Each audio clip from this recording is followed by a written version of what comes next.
James H. Reeve phone in. For that lady to jump off a bridge with her son is absolutely, I find it absolutely, I've just lost for words. Call now on 0161 288 0103. My ferrets, I've got 2 ferrets and 2 dogs.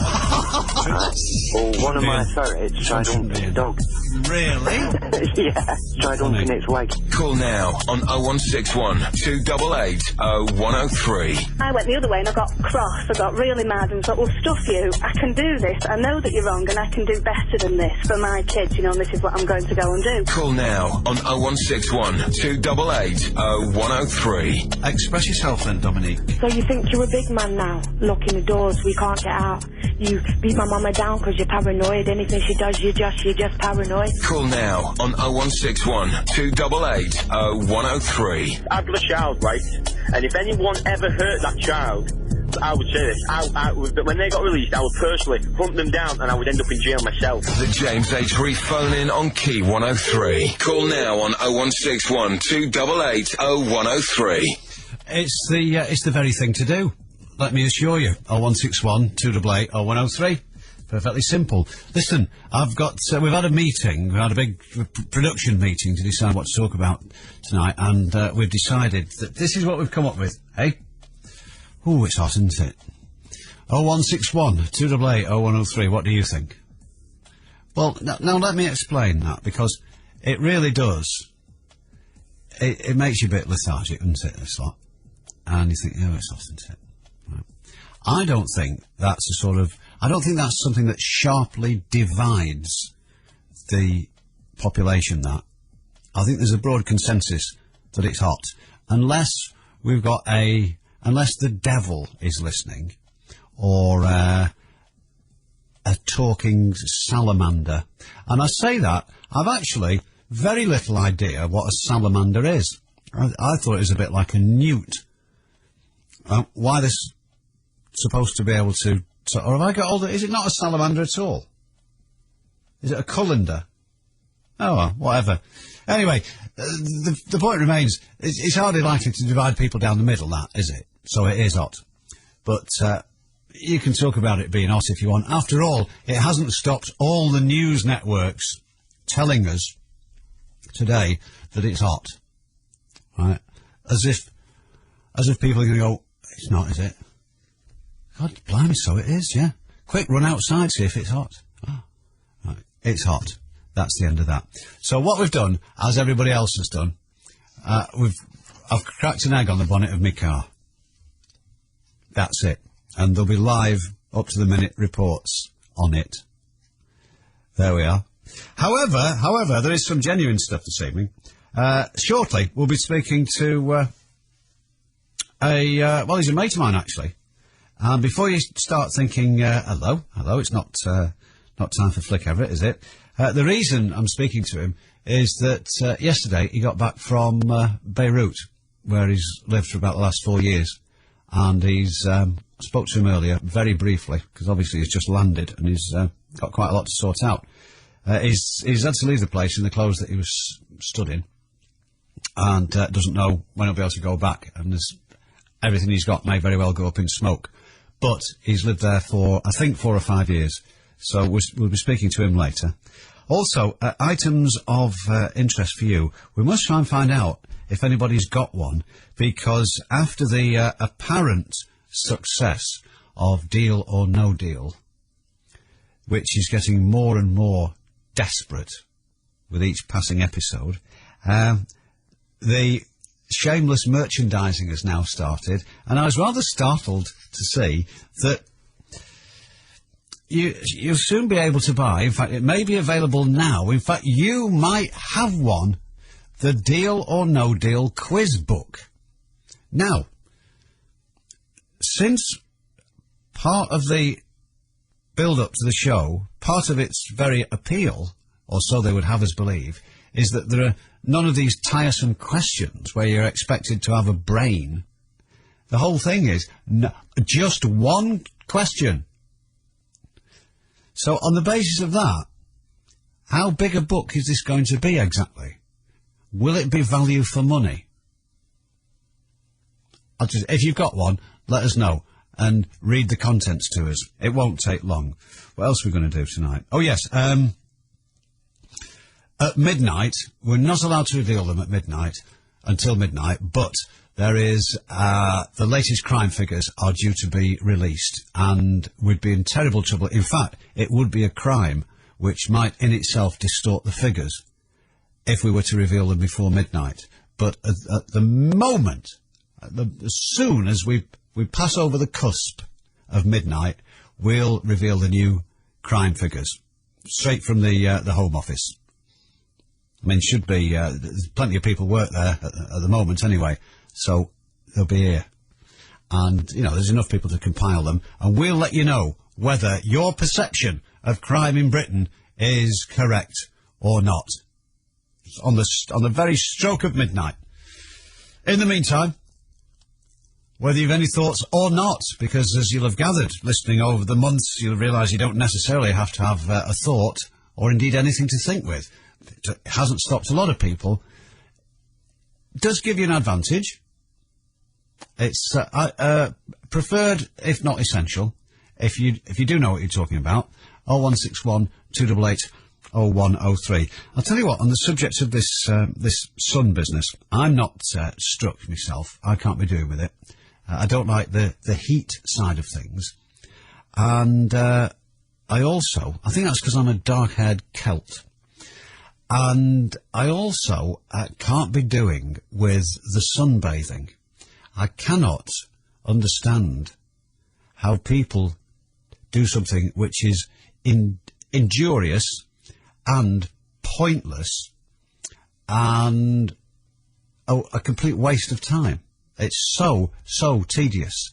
And this does lead to a little bit of strife sometimes on the holidays when we get somewhere sunny and it's like, quick, it's 8:30, the beach is open. Right, get all the gear, down the beach, spark out on the towel, right? So after 10 minutes, it's, you know, you've read your 2-day-old paper. Right, what time is it now? It's 9:45. 9:45. What time are you thinking of packing in the sunbathing? Oh, about 6. What are we going to do in the meantime? Well, I've got my book. Well, I'm fed up. Can't we go and look at something, or go and look at a castle or some woods or something? No. Don't move. Don't put your shadows on me. Right. So, you're all right, are you? For how long? Well, we'll go for some lunch about 1. Right. That's 3¼ hours away. Yeah. Okay. I can't be doing. I'll clear off. I'll go and look at the sewage works or something. I just can't do with it. I just can't do with the day feeling uncomfortable. Although, funnily enough, even in our own temperate climes, I had a shower. I had an absolute shower at about 5:30, and I stink like a polecat already. That's unfortunate, isn't it? Really? Considering, you know, I'm not fat. Anyway, there we are. So, I just thought I'd regale you with that anecdote. Thanks very much indeed. 0161 288 0103 is the number to call with your thoughts on matters topical. I'm not really sure if there's anything further to be said about the heat, but Laura Lewington says, don't worry, it's nothing to do with global warming. So the world of science, the Kyoto Agreement can be torn up. Good. Yeah, she said that. No, nothing to worry about. So that's good enough for me, because I'd believe anything Laura told me, if she told it me in the right way. So that's okay. But as I say, if you've got any thoughts, apart from the tedious and predictable, which our news organisations have been hurling at us all day long, 0161 288 0103. You'll be pleased to hear, because there was a tremendous concern And the number of enquiries we had as to her whereabouts last night was, how many was it now? Was it any? No, must have been the other one. But anyway, Jackie's back this evening, and she'll be in, giving her unique view on things. If you want to send us an email, then the website's always open. Oh no, it's not. That's the phone. What's the other one? Yeah, key103.co.uk. Okay, key103.co.uk. Go to the website, flirt us something on there. I'll read it out if it's worth it. If not, I won't. That's the risk that you run. And texting, I think it's time we stop mentioning the subjects altogether, frankly. Good. Right. So there we are. I think in a minute or two we'll be talking to this geezer who's managed to get out of Lebanon in one piece. And he's actually from... he's from North Lancashire anyway. So he's virtually local. We're talking to him very shortly. Right? 0161 288 0103. The invitation is permanently extended to you. I am permanently extended. Thanks very much. Right. Just lucky. I've not bought anything off a website. Oh no, it's just natural. There we are. Thanks. I do think of Sarah Beanie sometimes, but other than that, just a natural high. Right. Oh, it's 10:15, to my surprise. The James H. Reeve phone in on Key 103. What is the longest toenail ever recorded? 1 metres 15, 3 miles, or 2 metres 21. With stepping stones into work. Don't let disability stop you working. Steve Pegg's Weekend Breakfast. She's a wind-up. She's a wind-up. Do you, get many British tourists in Belchertown?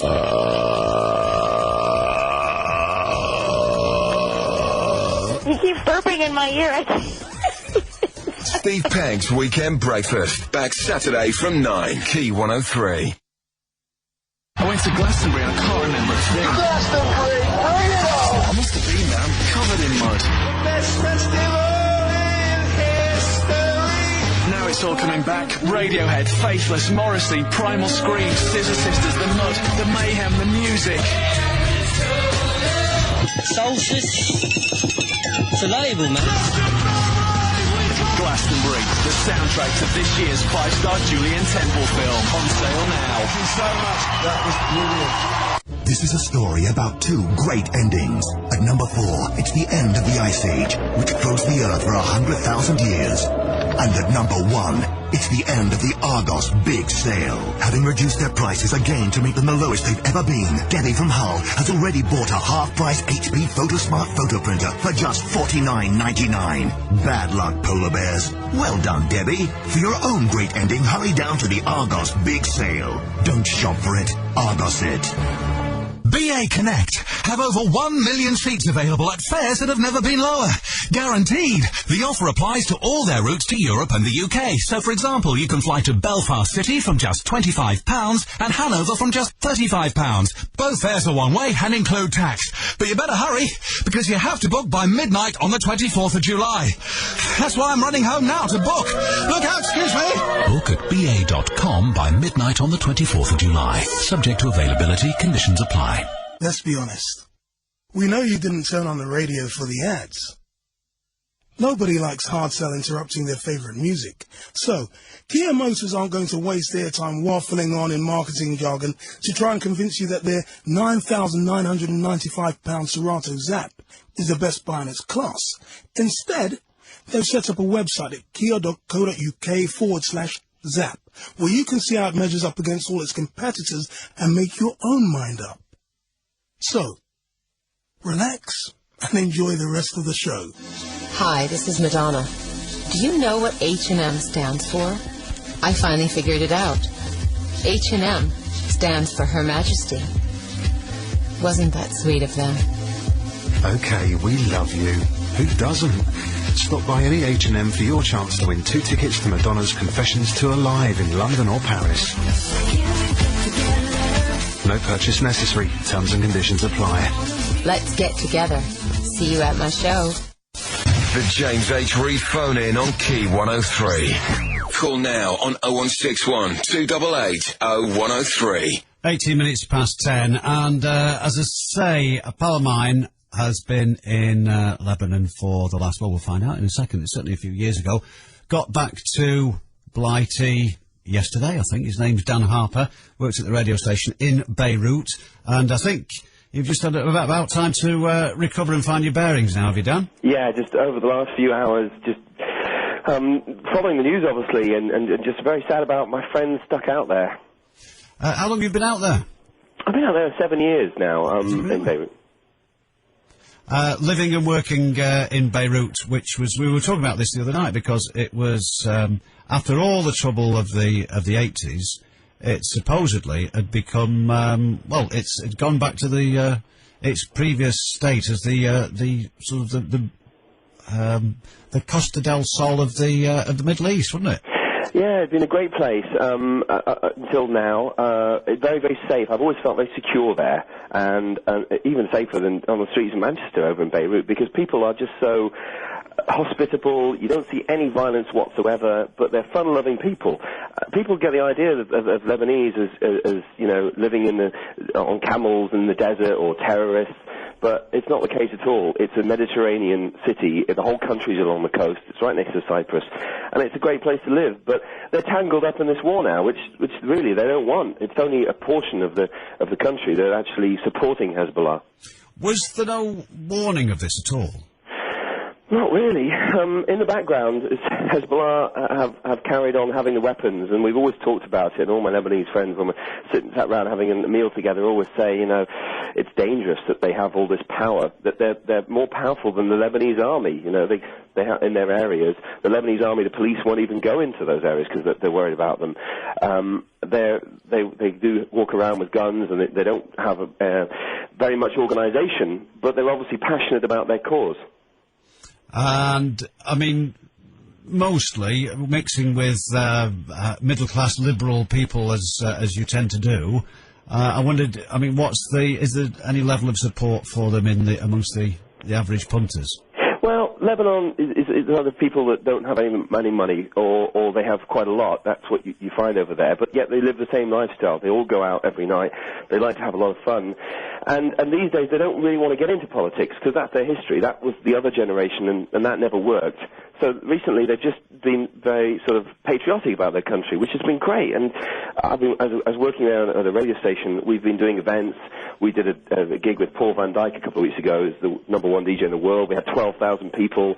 He's absolutely had a great time. And we just saw a real great future for the country. This has turned it upside down, and I don't know where it's going to go next.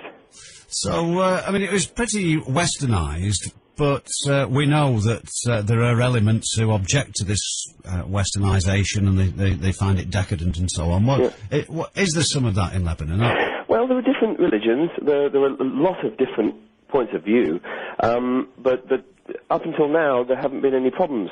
Everyone's managed to live together peacefully, and people say that about Palestine as well. Before everyone else got involved, Christians and Muslims were all living together quite happily. But the problem here is that Israel are getting antagonized by Hezbollah, firing these rockets in, and now the kidnap of the 2 soldiers, and I think they want to end it, and they want to go in and sort it out, and this is a big step because we've never had this before. They had the buffer zone before. They occupied southern Lebanon, but that was just to protect them from the rockets. This time they're going in and they're starting to really attack the city, really destroy the infrastructure, the bridges, the airport, the runways have all gone. You know, all the exits from the country. They blockaded the ports.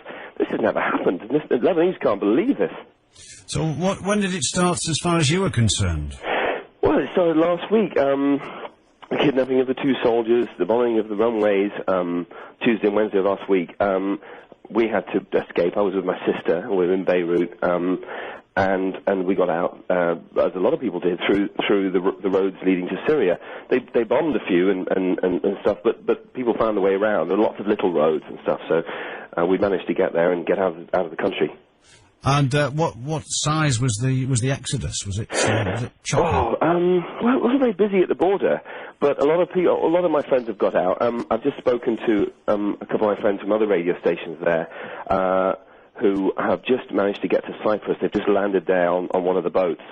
That's how they're getting some of the Brits out. But, 180 got out on the boat today, and there are 12,000 Brits that live there or work there, and or on holidays. A lot of tourists there as well. How were you treated when you got to Syria? Because we're told that Syria is not an idle bystander in all this. Well, that's another thing. I've got friends in Syria, and I've gone there a few times, and I've never felt any problems there. Of course, they're anti-US and they're probably anti-UK as well, but they have a different way of living in Syria, but I think they're peaceful now. I think, especially with this president who actually worked in London as an eye doctor, he doesn't want to get involved, and his country might support Hezbollah, but right now his regime is on a string, and if he gets involved, this could mean the end of him. So I think he's being very careful. Right, he's the son of the previous President Assad, isn't he? Yeah, he's Bashar Assad. Right. So you made it to Syria, and of course I know it's dicey, but the advantage that foreigners have, expats have, is that they've got somewhere else to go, whereas the Lebanese haven't. Well, the Lebanese can get to Syria. They will easily get a visa there. In fact, they're given a free visa into Syria. We're charged about $52, which is about £30 to get into Syria, but we can actually get in. They've not held anyone up at the border. They've been very careful to make sure everyone can go through. And then from there, everyone that wants to get out of the area either flies from Damascus or goes on for another few hours to Jordan, to Amman, which is relatively, well, even safer than Syria, and not at all involved, and actually had a peace treaty with Israel. So it's really impartial, the situation, where Syria, it might get involved, At what point then did you decide that it was best if you did one? At what point, sorry? At what point did you decide it was probably best to get out of Beirut? Well, when the two soldiers were kidnapped, and my sister was only visiting me, and my parents were worried about her coming out anyway. Any time you mention Beirut, people think of the past. It has that attached to it, that connotation when you think of Beirut. But I convinced them that it was safe, and it has been, and everyone that's come out has had a great time. But this happened, so I thought better just to get out and see what happens, and we were very lucky. And you were still working when the bombing and shelling started? No, we got out. We were just about into Syria by the time it started. Yeah. Right, but you obviously worked out that it was the future was not all that rosy. Yeah, I mean, when I first saw it, and when I first heard about, they started bombing the airport and stuff, I just thought it's going to be something very quick, like before. Israel bombed a few times over the last 7 years in Beirut, but it's been electricity power plants and radar points and just one-off things, and then that's it. So you don't ever feel as though your life's in danger. They've never killed civilians until now. So, I don't know whether you've got any insight into this. I mean, obviously you know the country, and you clearly know something about the politics there. How do you think this is going to resolve, and how far back do you think it's put Lebanon's recovery from the way it was 20 years ago? At the end of the day, it's very sad to see this happen to Lebanon. As someone that's lived there all these years, and I understand both sides of it, because I've got a lot of friends that are Shiites and that are Hezbollah families, and they've grown up in that area. And wherever you live in the world, when you're brought up and your parents believe in that, you follow suit. And the new generation of Lebanese that are living in the Hezbollah areas don't necessarily agree with what's going on, don't necessarily support them. Sorry, I think the phone's ringing. It's making some interference. Oh, it's all right. Don't worry about that. We've put up with all sorts on here. Okay. Oh. Gone. All right. And the setback. I mean, you said people think of... It used to be a gag. It was synonymous with ruins, was Beirut. But I think over the last 10 years or so, people have acknowledged that the whole place has been rebuilt. But now it's all being destroyed again. Well, yeah... The downtown area, the bit that the Rafik Hariri, the Prime Minister who was murdered last year, that he built, they haven't really, sent any bombs to that area. It's beautiful, it's all brand new. There's so many great beach clubs and resorts and nightclubs and restaurants. The hospitality industry there is one of the best in the world. And that will come back as soon as everything's over. The Lebanese will bounce back, as they always do. Because they have this attitude, this fun-loving attitude. And I've spoken to a lot of friends this evening. I said, how's it going out there? They said, oh, we don't care.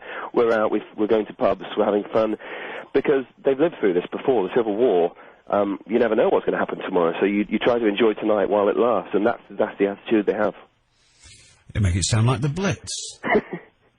Yeah, but they're used to it, and this is happening again. And they're not actually scared. The people I speak to, they're not saying, "I'm scared, we're going to get bombed." They're just horrified to see this happen to the country, because people aren't going to come, and tourism is the main source of income for Lebanon, which has got a big national debt. So I don't know if anybody's going to go out there after this.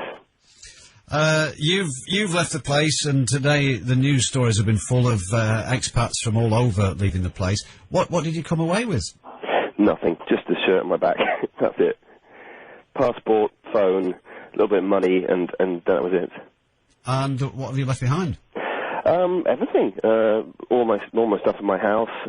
I've been there a while, so I've got all my things there. My car, my job, obviously. So all my friends. And you're confident it'll be there when you get back? Yeah, the apartment that I rent over there is in a building that's looked after quite well. Families live in there and stuff, so I don't think there's going to be any problem with that. And the area in which I live is overlooking the city. It's not in the city centre, so I'm not too worried about that. I'm more worried about the people that live in the city that can't get out. The Lebanese people in Beirut have to stay there. Their families are there, their lives are there, and maybe they don't have dual nationality as some do, and they're stuck there through all of this. All right, mate. Well, I'm glad you're in one piece, and I hope it's not too long before well, go back there. Do you think you will go back? Yeah, I don't know whether I want to stay out there for long term, but I certainly want to go back and just see that everyone's okay. And I just hope it ends soon. I can't understand why the governments of the world can't get together and find a way for peace. Hezbollah have a right to... You sound like a real hippie now. Come on, get real. I just think Hezbollah, have a point of view, and yet people are considering them as terrorists. As I do, I think the way that they act is like terrorists, but they are a part of the country, and Israel just wants to destroy them. But there should be a way to find peace, don't you think? Well, there should always be a way to find peace, but the human race doesn't seem quite to have got the hang of it, does it? Really? Strange. I think I know it's a pretty bold statement to make, but I stand by it. Dan, all the best, son. Great talking to you, James. I'll speak to you on a personal basis in the near future. Great. But I'm glad you're back in one piece. And now, where are you now? Did you say you're in Windermere now? That's right, up in the Lake District. Right. Well, it's probably a lot cooler in Beirut. I would have thought. It's boiling here today. Hey, you see, out of the frying pan into the fire. Dan, I'll speak to you in the next 24 hours, pal. Thanks very much indeed. That's Dan Harper, just got back to his folks after having to get out of Lebanon. Thought we'd do that for you. He works at the radio station in Beirut. Now he's had to come back home to Blighty. So we thought he'd give you some of that. Now, that was Dan talking about, from the point of view of someone who's lived in Lebanon for 7 years. We had a fairly nasty and opinionated email, which I didn't read out last night because it was too long. And, of course, if you listen to the jingles carefully, it says the phone and it doesn't say the email show because, it wouldn't scan. So I didn't bother reading it. But the views expressed in that seem to be somewhat at odds with, would you believe it's somebody who actually knows what they're talking about? I just thought I'd point that out. Anyway, there we are. 0161 288 0103. That's the number for the James H. Reeve phone in on Key 103. What you heard Dan talking about there, or anything which occupies you at the moment. If you've got a copy of the Deal or No Deal quiz book, please do share it with us. And at midnight and not a second before, the latest crime figures will be revealed exclusively on Key 103. Thank you. Some important persuasion now, and then we're off to Swinton. Thanks. The James H. Reeve phone in on Key 103. She should be entitled to it no matter what the cost. She should be entitled to it on the NHS. With Stepping Stones. See steppingstonesintowork.info. Hi, this is Madonna. Do you know what H&M stands for? I finally figured it out. H&M stands for Her Majesty. Wasn't that sweet of them? Okay, we love you. Who doesn't? Stop by any H&M for your chance to win 2 tickets to Madonna's Confessions Tour live in London or Paris. No purchase necessary. Terms and conditions apply. Let's get together. See you at my show. BA Connect have over 1 million seats available at fares that have never been lower. Guaranteed. The offer applies to all their routes to Europe and the UK. So, for example, you can fly to Belfast City from just £25 and Hanover from just £35. Both fares are one way and include tax. But you better hurry, because you have to book by midnight on the 24th of July. That's why I'm running home now to book. Look out, excuse me. Book at ba.com by midnight on the 24th of July. Subject to availability, conditions apply. Do you want the inside track on all the latest happenings at Manchester Airport? Then log on to airportinsider.com with all the latest news, jobs, accommodation and discounts for anyone who works in or around Manchester Airport. Register and you could win an all-inclusive holiday for two at Coconut Bay Resort and Spa St Lucia with Virgin Holidays. Conditions apply. Log on to airportinsider.com now. I meet Rachel under the laughing tree. She swings down lightly from a branch and off we skip through fields of sparkling wit. Birds titter, a playful breeze teases pink clouds across the sky. Once or twice our path dissolves in shrieks, but we find our way to the giggling stream, where we splash around, until we hang up. With free weekend calls and texts for Vodafone pay-as-you-talk customers, where will your conversation take you? Use £5 Monday to Friday, join in-store or call 2345 on Vodafone. Make the most of now. Excludes 08 and 09 numbers. Each call up to 60 minutes to any network. Fair use and conditions apply. Let's be honest. We know you didn't turn on the radio for the ads. Nobody likes hard sell interrupting their favourite music. So, Kia Motors aren't going to waste their time waffling on in marketing jargon to try and convince you that their £5,995 Picanto Zap is the best buy in its class. Instead, they've set up a website at kia.co.uk/Zap, where you can see how it measures up against all its competitors and make your own mind up.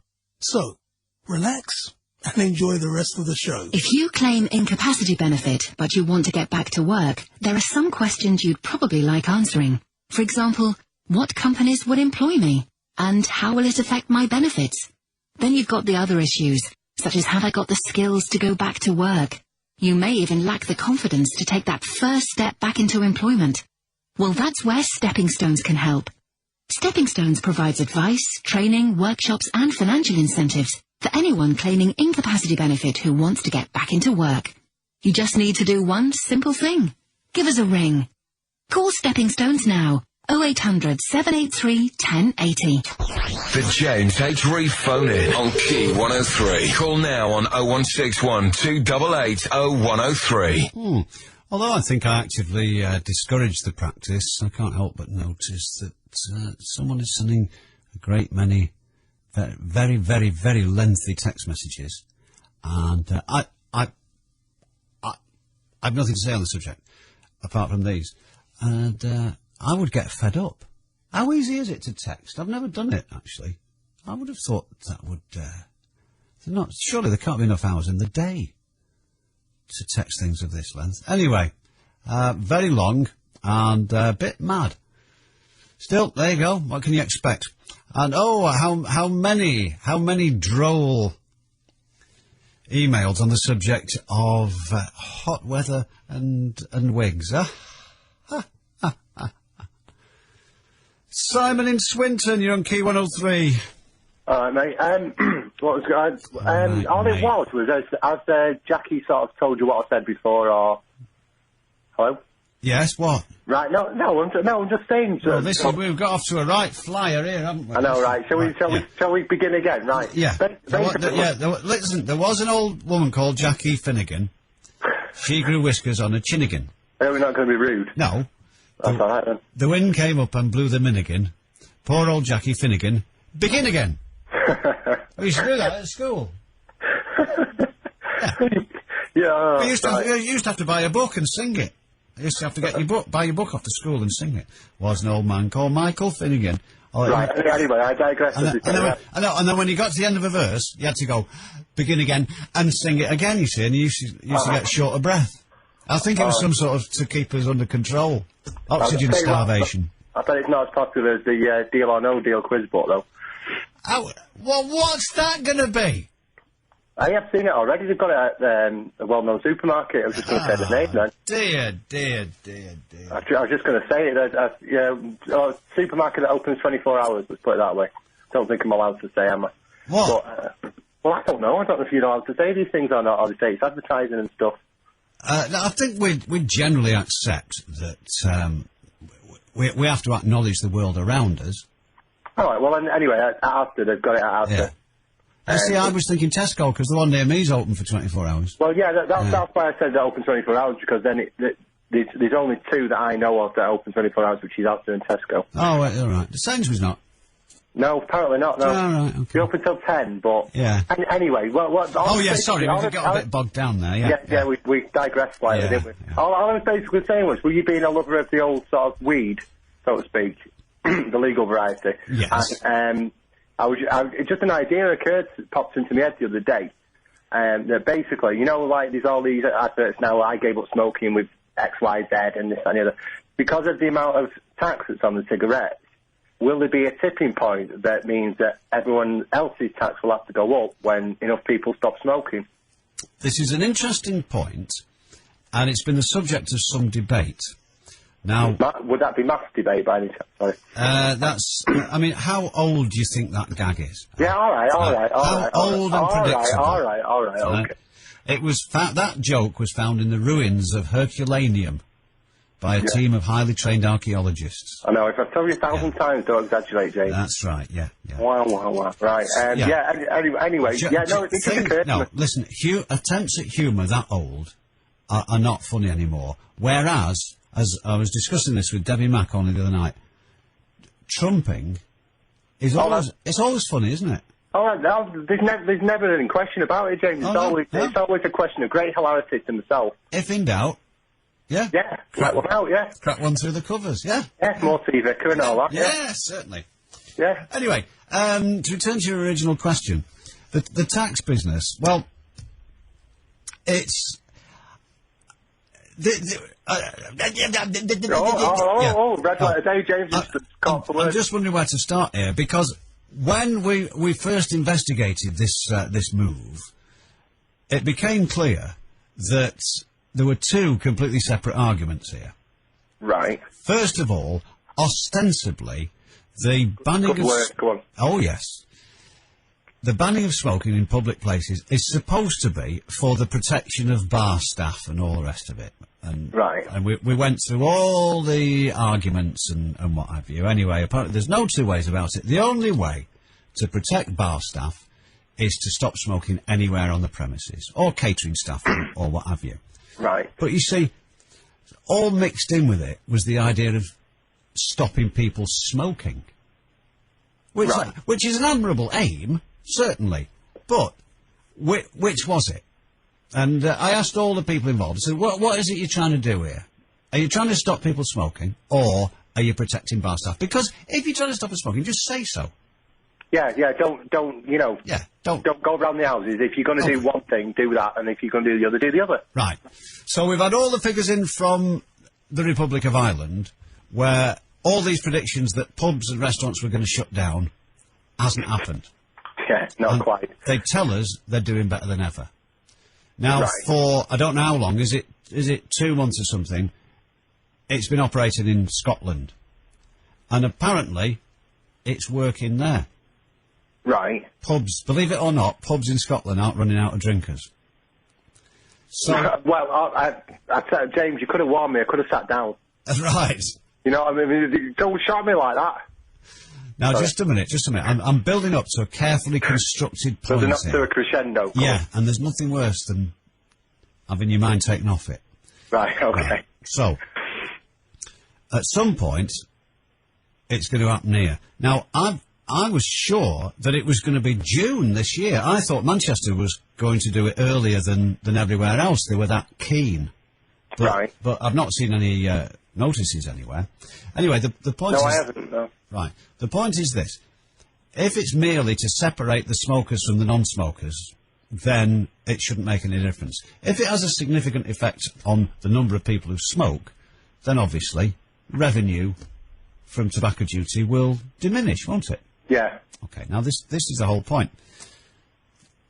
If we go back a good few years to the humorous sketch in Till Death Us Do Part, there's Alf Garnett saying he actually keeps the economy moving because the tax he pays on his tobacco funds the National Health Service. I heard you mentioning this last week, yeah. Right, okay. So, a lot of people said, yeah, it was just a funny remark. In actual fact, it costs more to treat smoking-related diseases than is brought in from the duty on tobacco. Much more. However, we're now told that in actual fact, Alf Garnett was right. Yeah, but he obviously is not politically correct to admit he was right. Well, they would hardly say, you know, smoke your head off, your country needs it. I know, yeah, you know, you're doing your patriotic duties, Right. you know. Yeah. However, if we look at the situation still further, it is a bit more complicated. The reason it works is that a smoker pays in all that tobacco duty. Right. Right. And then, because of his or her smoking habit, doesn't live long enough to claim much of it back. And might not live to see a pension, That's rather how it works, yeah. Right. Yeah. And if they die of smoking-related diseases, then they don't carry on being a burden on the National Health Service when their hips start to go and all that sort of thing. So Right. it's not quite straightforward, but apparently the idea that smoking is, that tobacco duty is revenue neutral, apparently isn't right. The country, the Exchequer, actually does make a profit out of tobacco duty as opposed to expenditure on smoking-related diseases. Right, yeah. The Chancellor is in front on that one. So Right, there. yeah. So that's the reason I went to such trouble to explain that is that, yes, there is a possibility that it might cause a dip in tobacco revenue, and, as we've just established, the Chancellor actually needs it. Well, that's what I mean. I mean, in some respects, it's sort of it's a bit of a what was I going to say? It's a bit the opposite of I know the word for it, but We can do this together. Can you hear me, Mother? Yeah. Basically, it's kind of. Oh God! What? Come on! What's the word? Oh right, I can't think. But basically, it's the opposite of what you would expect. It's like an oxymoron, basically, or something like that, isn't it? In the fact that eventually, in some respects, the Chancellor might actually require more people to smoke, but he can't say that. It would be very unwise to say that. I know he can't say that in a million years. What I'm saying is, in some respects, like you say, you might be saying, it's like, for example, you might know this, you might not know this, talking of tax, you know, road tax, road fund licence. Yeah. The last year that was used to fund the roads was 1921. Oh, was it? Yeah, well, it just goes into general taxation, doesn't it? That's what I mean, but up to that point, it was genuinely road tax, and it did go towards making better roads, and now it just goes towards buying Tony Blair more private jets or whatever, but that's a different matter. Possibly, but yes, you're quite right. If a sizable proportion of revenue does disappear through people not paying tobacco duty, then it will have to be made up from somewhere else. Whether it'll be a significant amount, I don't know. I must find out as well. Thank you, Simon. Simon from Shrinking on Smoking. We must find out when this comes into effect in Manchester. I'm sure our friend and chief agitator in this department, Councillor Pat Carney, I'm sure he said Manchester wanted to introduce it 12 months before the rest of the country. And it's supposed to be summer next year. Well, I thought that would make it June this year. Just a minute, I'll just do you know anything about that? Put that heat down. All right. Was it June it was supposed to be brought, the smoking ban? Next year. I thought Manchester was trying to do it a year early. Oh, right. Oh, well. I'll try and find out for you, because I know you want to know. Mobley next. Oh, that's very nice. Just bear with us, would you, Mobley, please? Stand by. Don't go away. We'll be joining you very shortly. 0161 288 0103. The number to put you on the James H. Reeve phone in on Key 103, which is this. The James H. Reeve phone-in on Key 103. I think my dad might be getting an houseboat for living here, just for living in this house, which is how crazy the world is. With stepping stones into work, advice and support to help you back into work. Get some Toolin in your morning routine. This is not just breakfast. It's Hawaiian, tropical tanned, triple cheese, Mike Toolin breakfast. Garnished with a farm-reared, prime pork and beef chipolata. And this is not just a radio station. It's a lovingly handcrafted in Manchester radio station. Toolin in the morning, the only way to wake up. P103. I went to Glastonbury and I can't remember a thing. Glastonbury, bring it on! I must have been there. I'm covered in mud. Best festival in history! Now it's all coming back. Radiohead, Faithless, Morrissey, Primal Scream, Scissor Sisters, the mud, the mayhem, the music. Solstice. It's a label, man. Glastonbury, the soundtrack to this year's 5-star Julian Temple film, on sale now. Thank you so much. That was brilliant.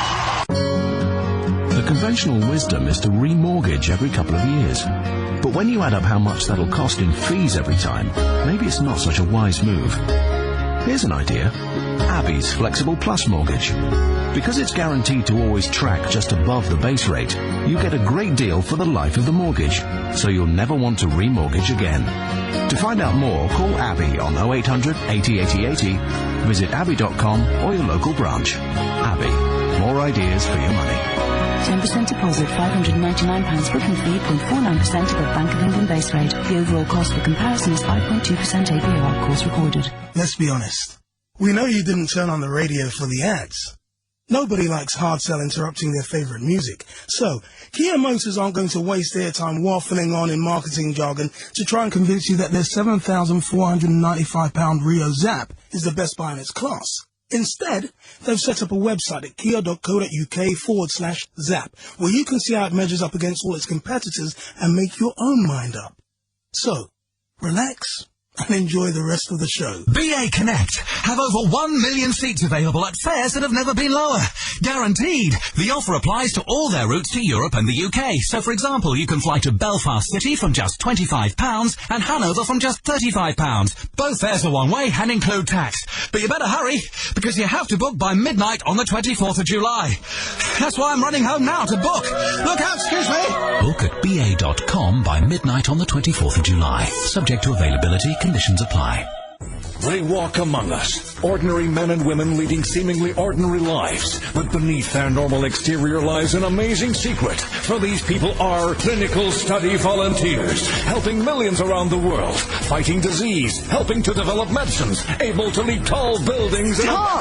Okay, as an AstraZeneca clinical study volunteer, you're not quite a superhero, but you will have plenty to feel good about. We're looking for healthy, non-smoking males aged 18 to 50 to help one of the world's leading pharmaceutical companies test new medicines at their unit near Alderley Edge. It's a great way to relax, make new friends, and you could receive between £100 to £150 a day for your time, depending on the study. To find out more, call 0800 783 5979. That's 0800 783 5979. Or visit healthyvolunteers.com and do something rewarding. Volunteer for a clinical study with AstraZeneca. The James H. Reeve phone-in on Key 103. Call now on 0161 288 0103. Okay, it's just gone 10 to 11, and we're delighted to announce that we've set up the Sun Desk to bring you all the latest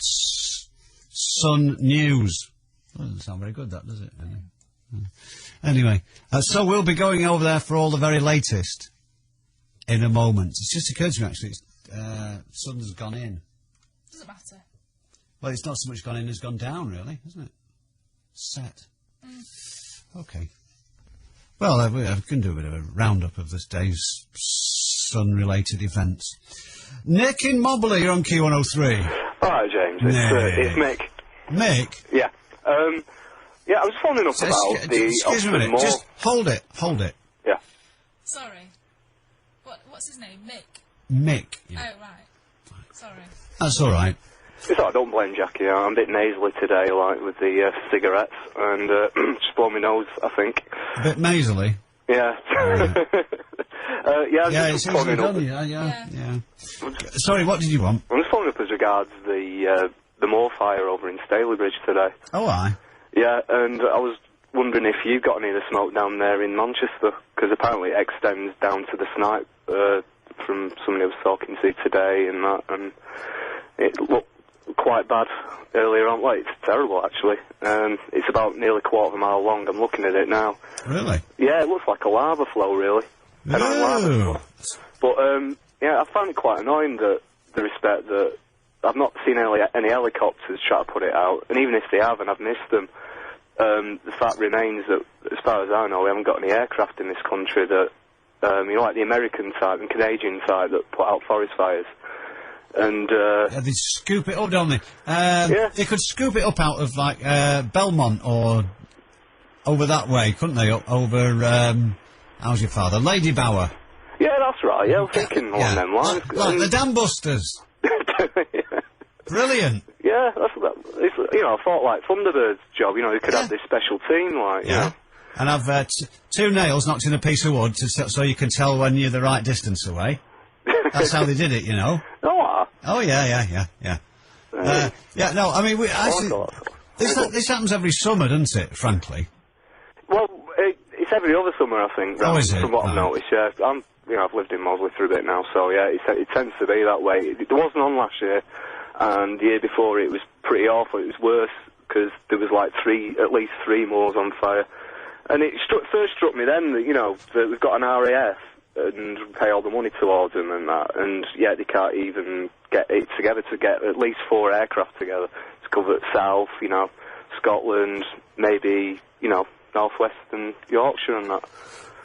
Yes, I'm sure. I mean, I'm not sure if the problem is necessarily warrants a permanent standby force, but I take your point. Yeah, the reason I think it happens a lot is that sometimes, when they haven't been bothered to send anybody up there, I'm sure they show a bit of old library film of a peat fire from years ago, because if you look closely, a lot of the blokes have got, like, big sideburns and tashes.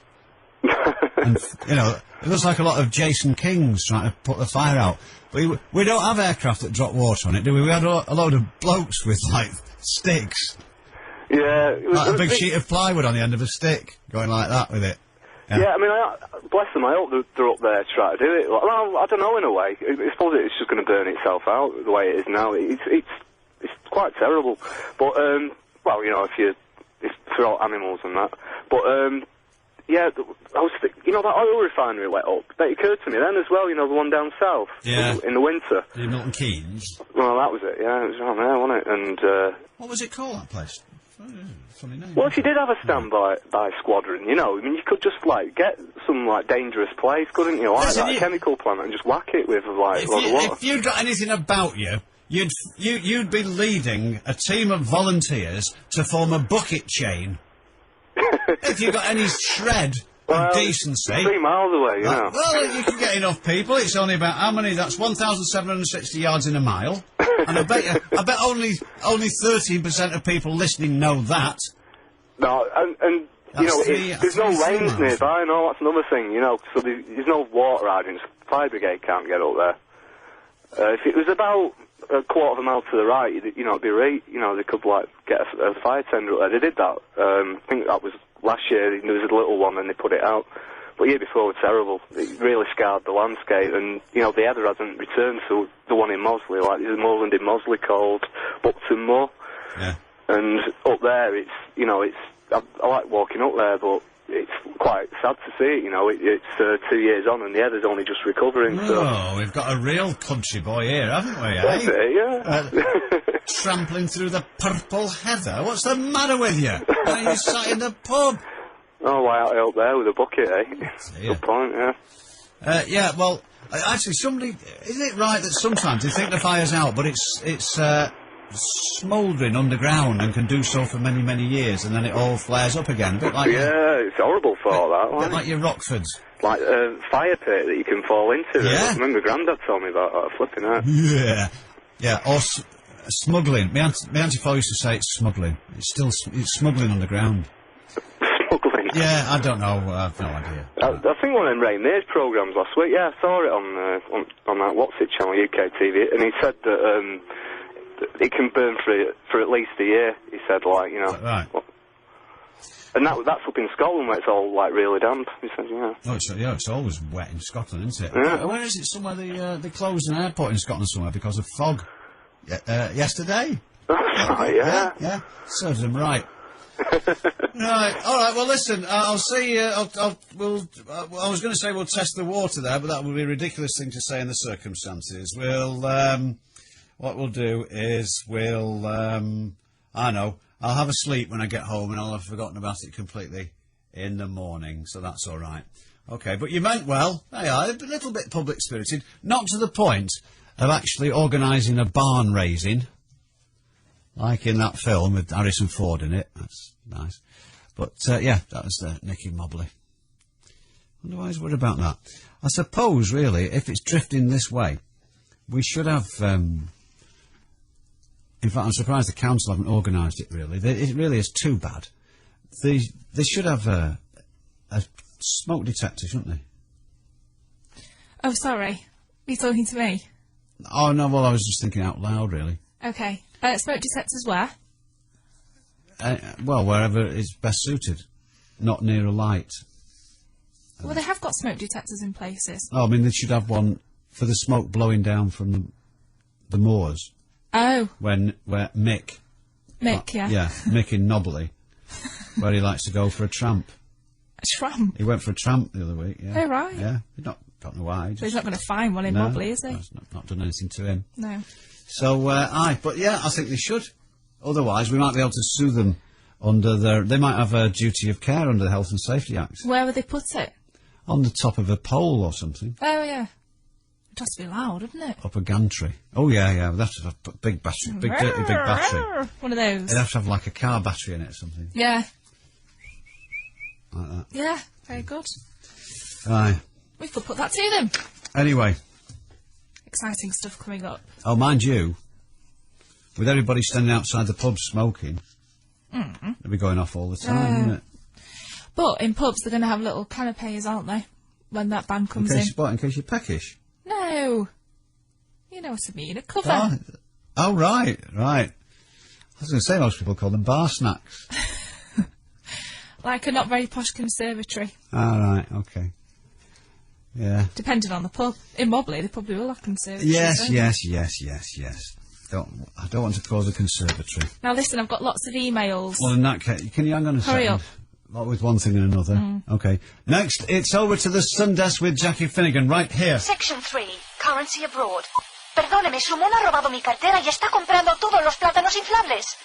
Excuse me, your monkey has stolen my wallet and is bulk buying inflatable bananas. Want a safe, convenient way to take money abroad? Then the new American Express Traveller's Check Card from Thomas Cook is right up your high street. It's easy to use and a cost-effective way to spend worldwide. For 0% commission and the best rates guaranteed, visit your local Thomas Cook today. Issued by American Express Bank Limited. Terms and conditions apply. Ask in store for details. Let's be honest. We know you didn't turn on the radio for the ads. Nobody likes hard sell interrupting their favourite music. So, Kia Motors aren't going to waste their time waffling on in marketing jargon to try and convince you that their £5,995 Picanto Zap is the best buy in its class. Instead, they've set up a website at kia.co.uk/Zap, where you can see how it measures up against all its competitors and make your own mind up. So, relax and enjoy the rest of the show. Key 103 are bringing Thomas and Friends to Manchester. Tickets are on sale now, so don't miss out. Call the Key 103 ticket line on 08701 223 103 or book online at aloud.com. Thomas and Friends at the MEN Arena on Saturday the 5th and Sunday the 6th of August. Only with Manchester's official concert station. Key 103. The James H. Reeve phone-in on Key 103. Call now on 0161 288 0103. I had my doubts about this from the off now. I thought it was a bit ambitious, but see, we've got a Hillman ringing now, but you're here and you've got to do this, so you'll have to... Just wait on. If it's you that's ringing, you'll have to... all our operators are busy at the moment. Your call is important to us. We'll be with you as soon as we can. But sod off for the time being. Yeah, just give it 5 minutes. This has been an announcement. Still ringing. Where did I ring you? Somewhere the other day. And you know, and say, oh, I'll try and find him for you. Yeah. I love that when people say, I'll try and transfer you. Because, you know, they're looking at the phone like that, aren't they? They're going to cut you off. Yeah, I'll try and transfer you. If I cut you off, you'll have to ring back. Yeah. And you know they're going... They're like that, with the finger going, oh. Right. Anyway, he said, right, I'll just see if he's in his office, right, what have you. And, you know, normally you get some Bobbins tune on, don't you? Yeah, right. God, the green sleeves. It was like some sort of progressive jazz. Oh, lovely. Yeah, because it's like, well, no, progressive jazz is rubbish. But it was a change from, like, swinging safari. Yeah. Or something like... Oh, I quite like swinging safari, actually. Panpipes are awful. Yeah, very possibly. Do you ever get that when they say, I'll just try and find... They're really polite on the phone and then you can hear them shouting, George? Yeah. It's James! Who? James! Tell him I'm busy! Like that. Yeah. But no, it was entirely appropriate because this, it was kind of a hot media firm that I was ringing. Oh, right. And, so they would have, you know... Posh. It wouldn't be like Brotherhood of Man or something. They probably had a series of meetings to decide on that music. Yeah, they probably had a brainstorming session. Yeah, that's right, yeah. What should we have on the holding music? Sugarman 3. No. Right, we need to dash. Because I've got lots of emails. Well, dash away then, with the smoothing iron. Samantha in Wigan says, Hi James, I don't see why you keep moaning about this cross-dressing hobby of yours. Could I point out to you that Danny LaRue made a fortune out of it and is just as talented as you are? Stop moaning and get raking in the cash, James. Moira says, Hi James, isn't it wonderful to have the lovely Jackie back? Oh, I have missed her. James, please can you run into her little booth, well, I don't need to dance to me, and give her a big hug from me. Oh, there'll be none of that going on in this weather. Hi James, I know appearance is important, but during the current heatwave I don't mind if Jackie does her producing in a bikini, or less if she prefers. That's from John in Salford. Thank you, John. Hi Jackie, is old Grumpy more grumpy than usual tonight, or is it the heat getting to him? He should take a tip from you. No matter how hot it gets, you're always cool and calm. Can you teach him how to do it? That's from Emma in Salford. Cookie says, Hi James, I was a bit upset that you've been ridiculed for cross-dressing recently. If you want to wear tights... Can we just read these out without any interruptions, please? Have you considered becoming one of the merry men in Sherwood Forest? They wear tights and no one bats an eyelid. I hope that helps. You should consider that. Yeah, can we just clear something up about this cross-dressing thing? I don't want to go into a lot of detail, but it was a few isolated... Well, they're not isolated incidents. If you're talking about them in the plural now, are they? In the puerile. Plural. A few isolated incidents is a contradiction in itself. during a period of sort of thing. And, as I say, difficult to, not difficult, it's probably not necessary to go into a lot of detail. I actually found something that might interest you today. What's that? Okay. An eyeliner for blokes. It's going to be called Guyliner. Wait a minute. It's being launched by a chain store. Well, I can and get it at the same time as me chains. Listen, they're going to have beauty specialists. It was a good joke. That was quick. That was repartee, you see. Did I miss it? Yeah.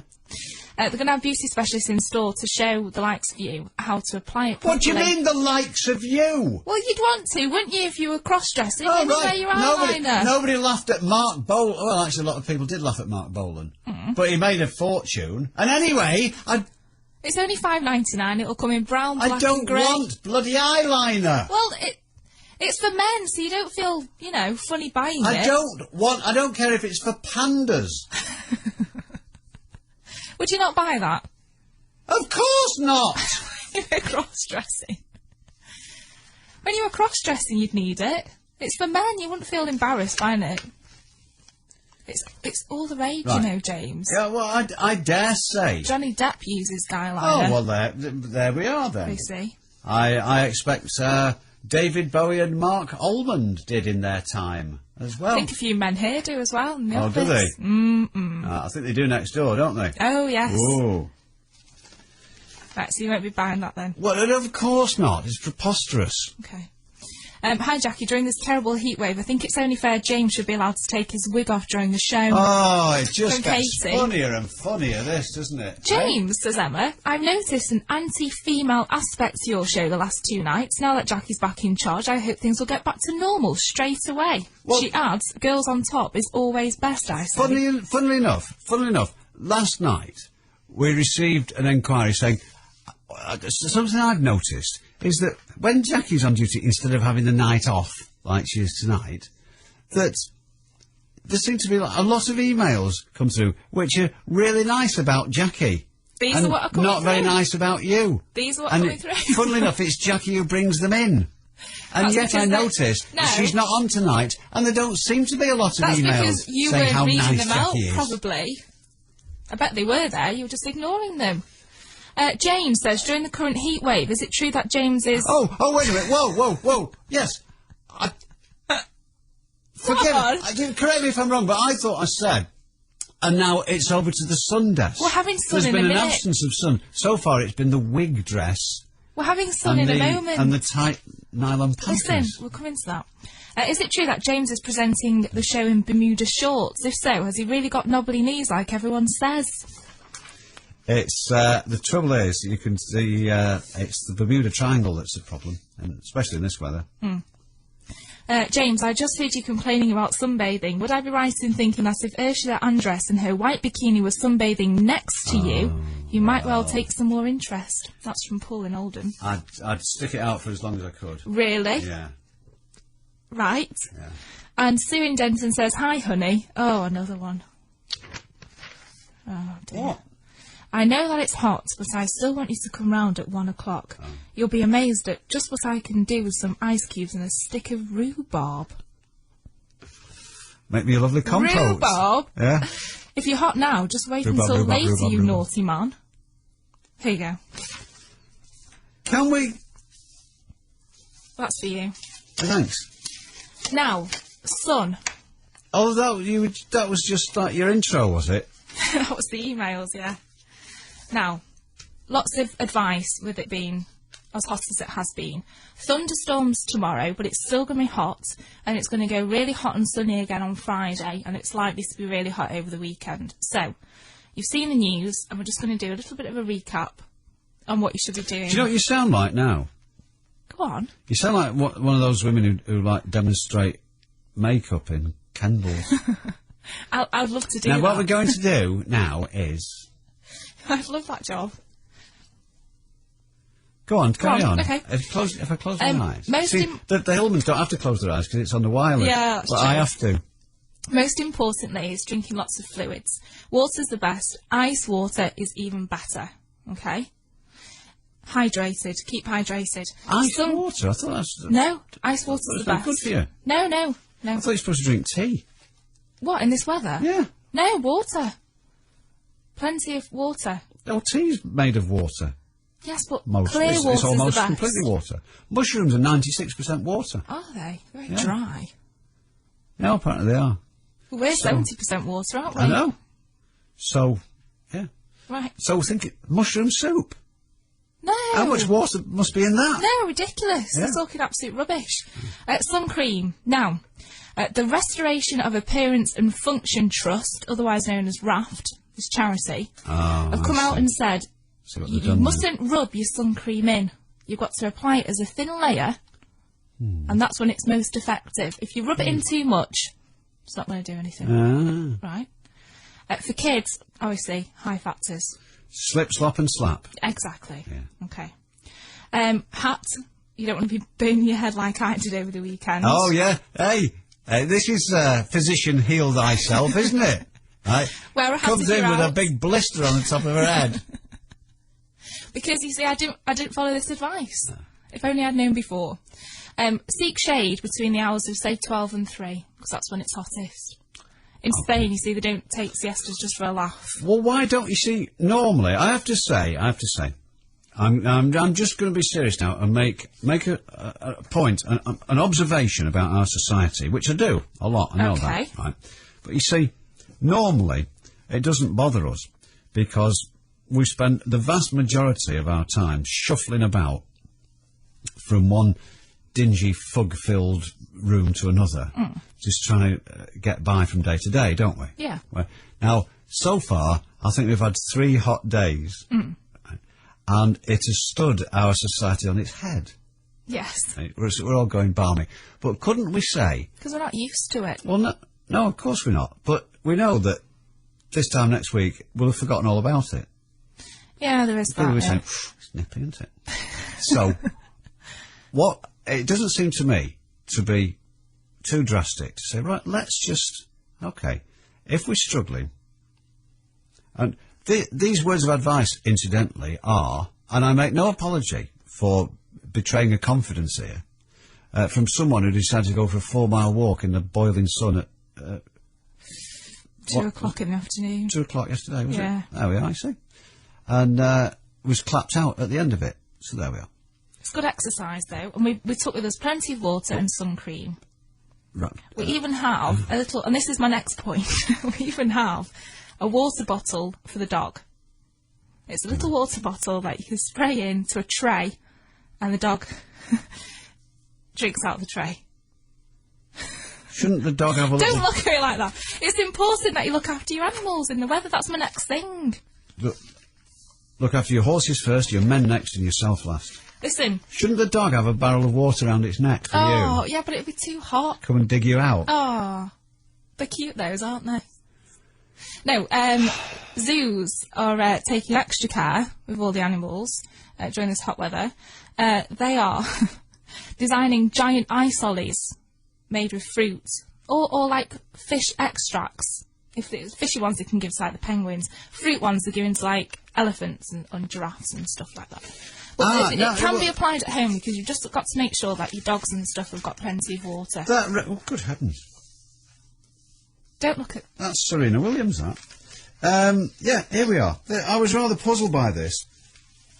There's... I don't think it's in it. There's some of it in here, but it was in another of our tabloid newspapers.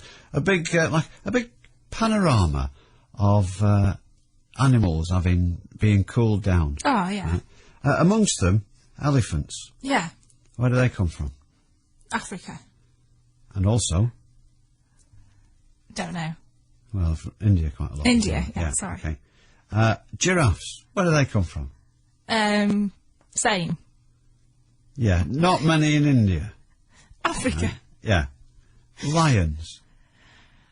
Africa. Yeah. And? Little bit of India. Don't know. A little bit of India. Oh, India. And also parts of Sumatra, but very, very rare. Very, very rare. Very, okay, very rare. right. So, all these animals come from countries... Lions in India? Yeah, there's an Asiatic lion, yeah. Go on. There's no tigers in Africa. Right. And I couldn't help but think, wait a minute, these animals come from countries where it's like this anyway. But when they're here, they're not used to it, are they? Do you know what I mean? If they were there, they'd be Well, we had this question on Monday night. Somebody said, do black people get sunburnt? Yes, I think they can. Now, I'm trying to remember. I should have rung him, actually. I'm trying to remember whether my mate said his missus said I can't remember whether she said he gets sunburnt or he just doesn't like the heat. No, I think, you can't, because it's still flesh, isn't it? Yes, of course it's still flesh. But, so they get hot. Normally they would live somewhere hot. Yeah. But they live in England now. Yeah. So they're not used to the heat. The animals. Yeah. Surely. Didn't they evolve in that way?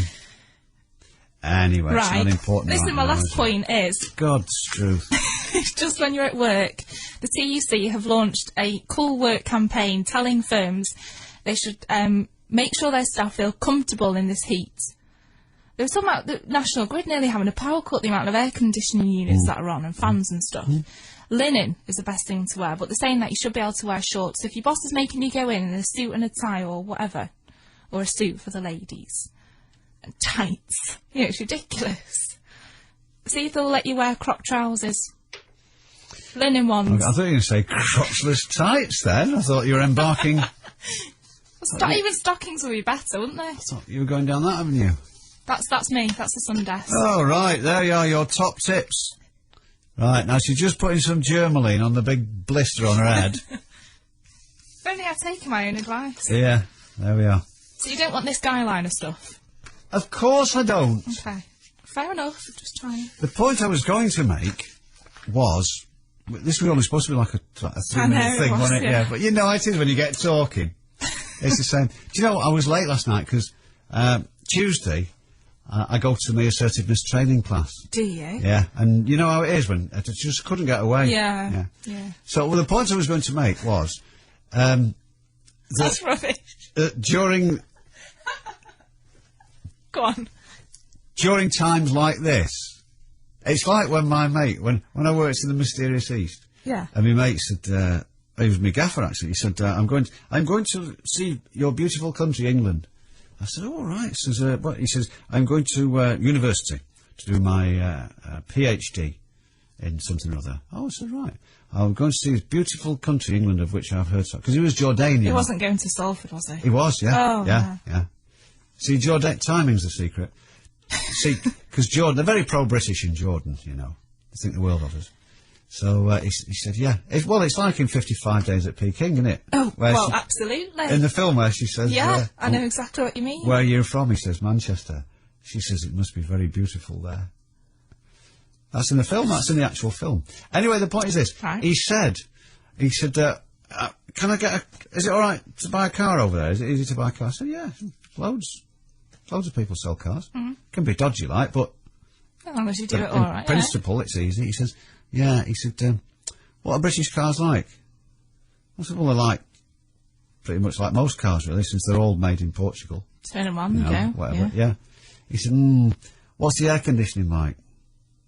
I said, well, it's not it's not something we've researched to death, that one, actually, because we don't actually need it for more than usually about 2 days a year. I did that thing so where... we've not gone overboard on the air conditioning side of things. The heaters are normally pretty good. Yeah, they're better. Yeah. Got in my car today and tried to put my seatbelt on, burnt myself on the metal. On the metal bit of the seatbelt. On the metal? Yeah. Yeah. Oh, right. It's too hot. The breeze is nicer, isn't it? Rather than air conditioning. Yeah. Anyway, the point is this. What is the point? The point is this. Why don't we do what they do in countries where it regularly gets like this? Which is die. No, not that one. No, before that, have a siesta. Well, yeah. Why don't we do it? Well, because there's not enough hot days, is there? By the time the government has said, I think this is a good idea, and then the companies have enforced it, it doesn't have to be done at government. We don't have to have a green paper on it and have 3 attempts to get it through the House of Lords. I think we do, because if someone took a siesta, they'd probably get fined. Have an ASBO or something. Why don't we suggest, surely we could do this at a local level, we could delegate this. In fact, individual employers could take responsibility and say, right, OK, if you want, let's have from 12 o'clock till 3, let's have siesta time. Yeah. And then you can, just like flexi time. It would be sensible. I don't mind it when it's air conditioned in the office, though. To get out and to go home and drive home in the heat, and to try and fall asleep at home when it's boiling hot, and then to come back, I think that's a bit more stressful. Yeah, well, if it's air conditioned, you see, then the problem doesn't really arise, does it? No, don't suppose it does. Anyway, we've just had a very, very nice email here from people saying, well, there's no punters on, the radio. But that's because you're sat in here ignoring them. Yeah. Although, admittedly, with my tacit approval. But anyway, Malk says, the thing about your radio programme, he says, although it's not perfect, it's a lot better than... Oh, is he still going? Right.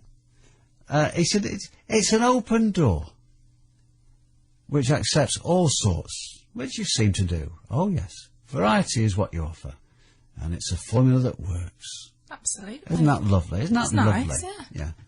It's better than all the ones saying, you're an ugly and you smell, wiggy. Yeah. It's just got its nose in front of those. Well, thanks very much indeed.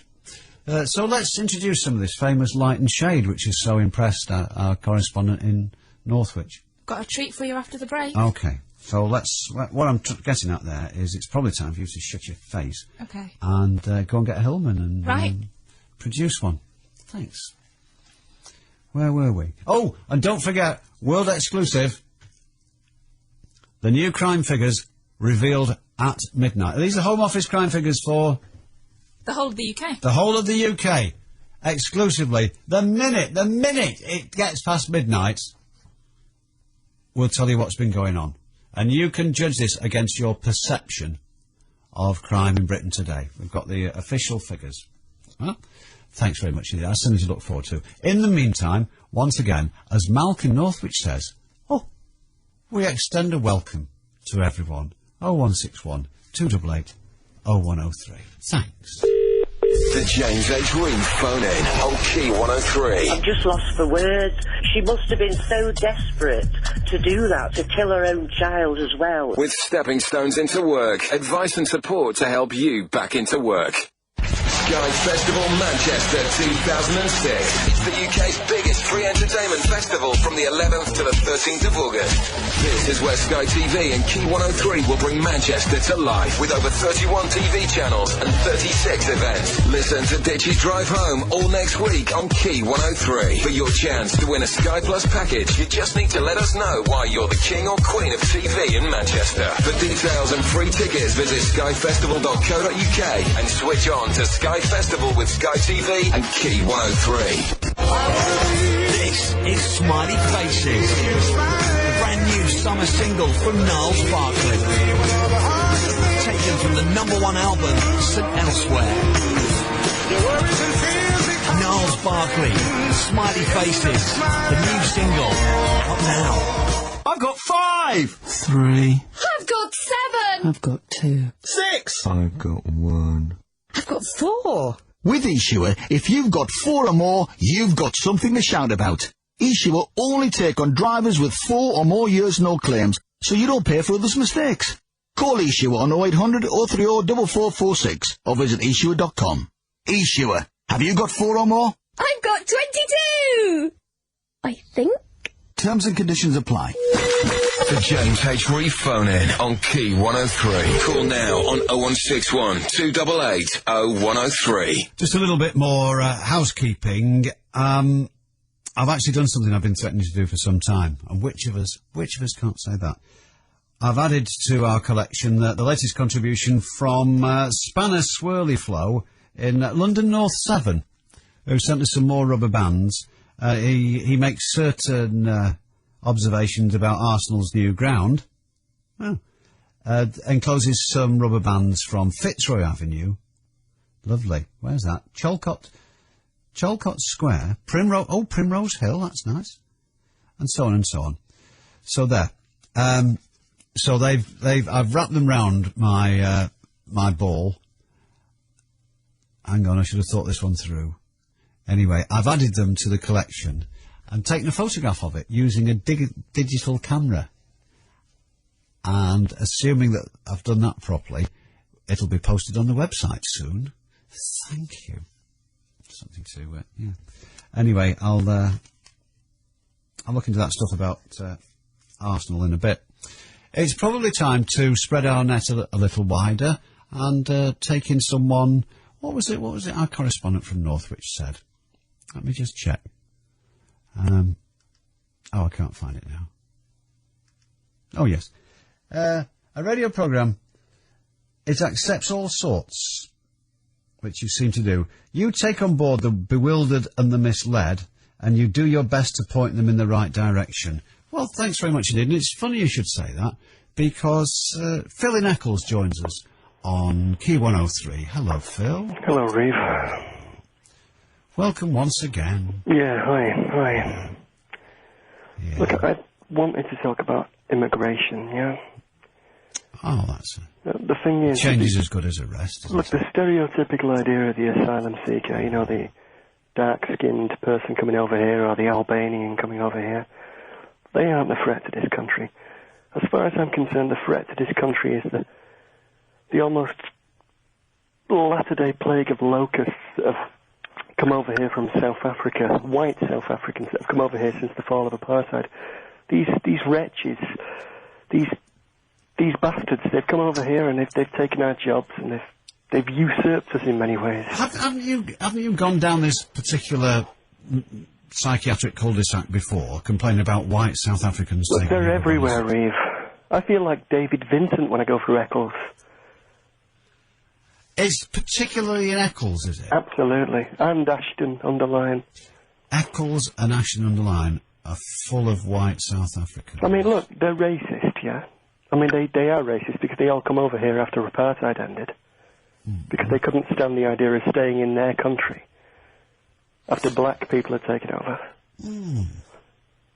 Interesting. They're unattractive and they sound stupid, and there's so many of them over here. They you know. I have to say, it's the first time this particular problem's been brought to my attention. I know apparently there are you can't move. Something like 3/4 of the population of Crewe is now Polish. Yeah. I'm led to believe.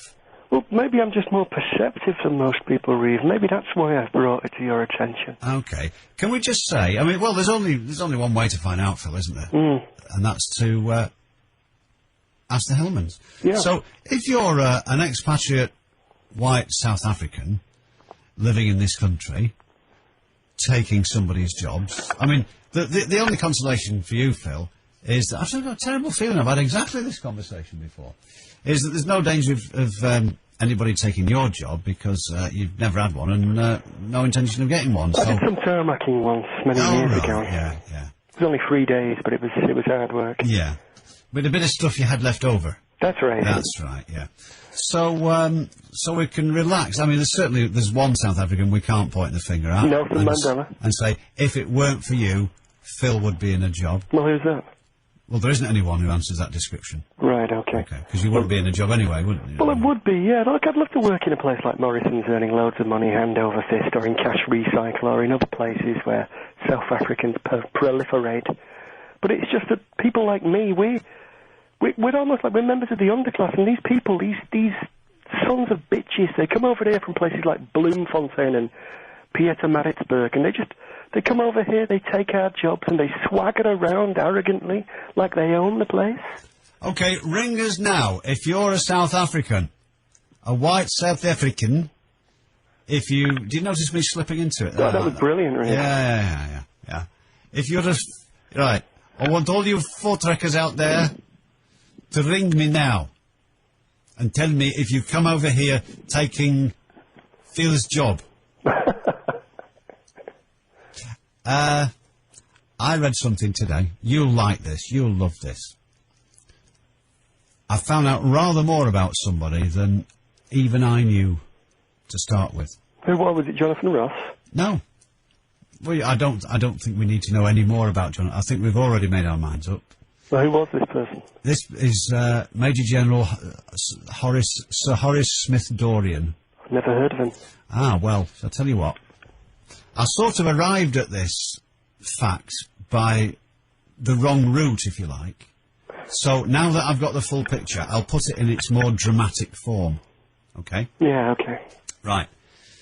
He was in charge of 2nd Army in 1914. First World War, yeah. Yes. Otherwise known as the Great War. The Great War, yeah. Wasn't that great? My Uncle Arthur said it was shit. But they couldn't really call it that, could they? No, not really. No. But so, now listen. Yeah. So, everyone's heard of Ypres, haven't they? Did you know? I'll tell you a fact now, an amazing fact. Forgive me, I thought I was part of the way through. It'll take just several seconds. Oh. Not many people know this. You know Adolf Hitler? He actually fought at the Battle of Ypres and at the Battle of the Somme. Yes, he did. He was wounded 5 times, I think. And nobody knows that. They see him as this tiny little mustachioed freako, and Okay, he was a bad man. He was like your average South African, but in many ways, he had balls of steel. He let himself down. He had a ball of steel. In the late, yeah, he had a ball of steel. That's right. Yeah. Anyway, well, thanks very much for that. No, yeah, he was wounded 5 times, I think, and got an Iron Cross. But anyway, Twice. What? The Iron Cross twice. The Iron Cross twice. Okay. Anyway, if I can just return to this, right? Because now it's all fallen into place. Oh, thanks. Nice cup of tea. Yeah. No iced water then, eh? No. I see. Don't throw that email from Sue away. Right. Might need that later. The general in charge of the British Expeditionary Force was Sir John French. Mm-hmm. Smith Dorrien was in charge of the sector that included Ypres. Ypres. And he said, look, this is indefensible. The Germans took it early on, the British took it back, and they hung on to it all the way through the war at an appalling cost. And Smith Dorrien said, look, it was called the Ypres salient because it had no military value, but they just refused to give up the town until there was nothing left of it. He said, look, this is ridiculous. We're down here, sitting ducks. The Germans just shell us all day long. Why don't we retire to some dominating ground, withdraw, and then they can come down in the valley and we can shell them all day? Yeah, that sounds sensible. Yeah. Anyway, French said, no, he can't. No. And at the finish, he sacked him. Mm-hmm. And all sorts of things happened to him. But he was in charge of Second Army, or Second Corps, at Ypres in 1914. Guess what he did before that. Was he a manager of Spur? Oh, you bloody hell, you've read his... No, he wasn't, of course not. Do you know what he was? He was very lucky to be in Flanders at all. He was very lucky to be in Belgium at all in 1914. Because he was very lucky that he wasn't killed. He was extremely lucky that he wasn't killed in 1879. Was he at Rorke's Drift? No. Was he at the Battle of the Little Bighorn? No. 1879. Was he at Khartoum with General Gordon? No, 1879. Not Rorke's Drift, Was the he day at the before. Charge of the Light Brigade? No, the day before Rorke's Drift. Isandlwana. He was at Isandlwana. He was one of the... 1,200. He was slaughtered. No, he wasn't slaughtered, you pillock. Otherwise he wouldn't have been in Ypres in 1940. He was one of, I don't know how many, about 6, who got away from Isandlwana. Wasn't he a lucky man? But, Reeve, do you know the amazing thing is, people nowadays, they have this ridiculous idea that people like General Kitchener and General Haig were clowns, and they weren't. They were incredibly brave men who'd led cavalry charges in previous battles, throughout Victoria's time. Well, listen, we won't have a First World War night tonight, but can I just tell you that of the major commanders of the British Army in World War One, the majority were infantry officers and had been infantrymen. All this about cavalry officers was, Haig was, and there were about 2 others. But that doesn't matter. Darren in Salford has just sent us the following message. African? Well, no. Is he a bastard? No. Well, he might be. He says, I live in the Eccles Mountain area, and I know of no South Africans or Zimbabweans who live in the area. Look, if you grab a handful of rice here and throw it at a crowd of people in Eccles on any given day, you'll probably hit 15 white South Africans. Well, they're everywhere. Darren does go on, though, to say, I would dearly love, though, to give the few that I work with Phil's address. Well, they're probably all members of the AWB, aren't they? They're all racist bastards. It's a kind of Widerstandsbewegung, and then they can have a frank and, let us hope, terminal conversation as to why they shouldn't be here. They're evil, Reeve, believe me. Phil can't even use the heat as an excuse for his stupidity, as he and they're very boring as well. He is a fairy dust-sniffing barn pot of the highest order. No, it's not true. No offence intended. So there we are. It's nice to know, though, people are taking notice. So what we will do, though, on your behalf, we will thoroughly investigate this allegation of a tidal wave. It's a biblical plague of locusts, Reeve. Right. Well, we'll have a look. I tell you what, if there's a Dutch Reformed Church... Well, there is. Is there? Is there? Well, that's where they'll all be then. Right. Singing Die Stem. Right. Do you know what AWB stands for? Is it Afrikaner White Resistance or something like that? No, it's Afrikaans. It's not English. Well, what is it then? AWB. Well, what is it? Afrikaner Widerstandsbeweging. Well, what does that mean? It means the Afrikaner Resistance Movement. Does it not mean African white bastards? Well, yes, but that's just like a nickname. Right. Obviously. Okay. Well, thanks for bringing that problem to our attention, Phil. Something else for the new Home Secretary to get stuck into. There we are. Extraordinary. If you are South African living in the area, do please, we must give you the right of reply to that. We're legally obliged to do so. And I think Phil may have used one or two less than complimentary words to describe white South Africans there.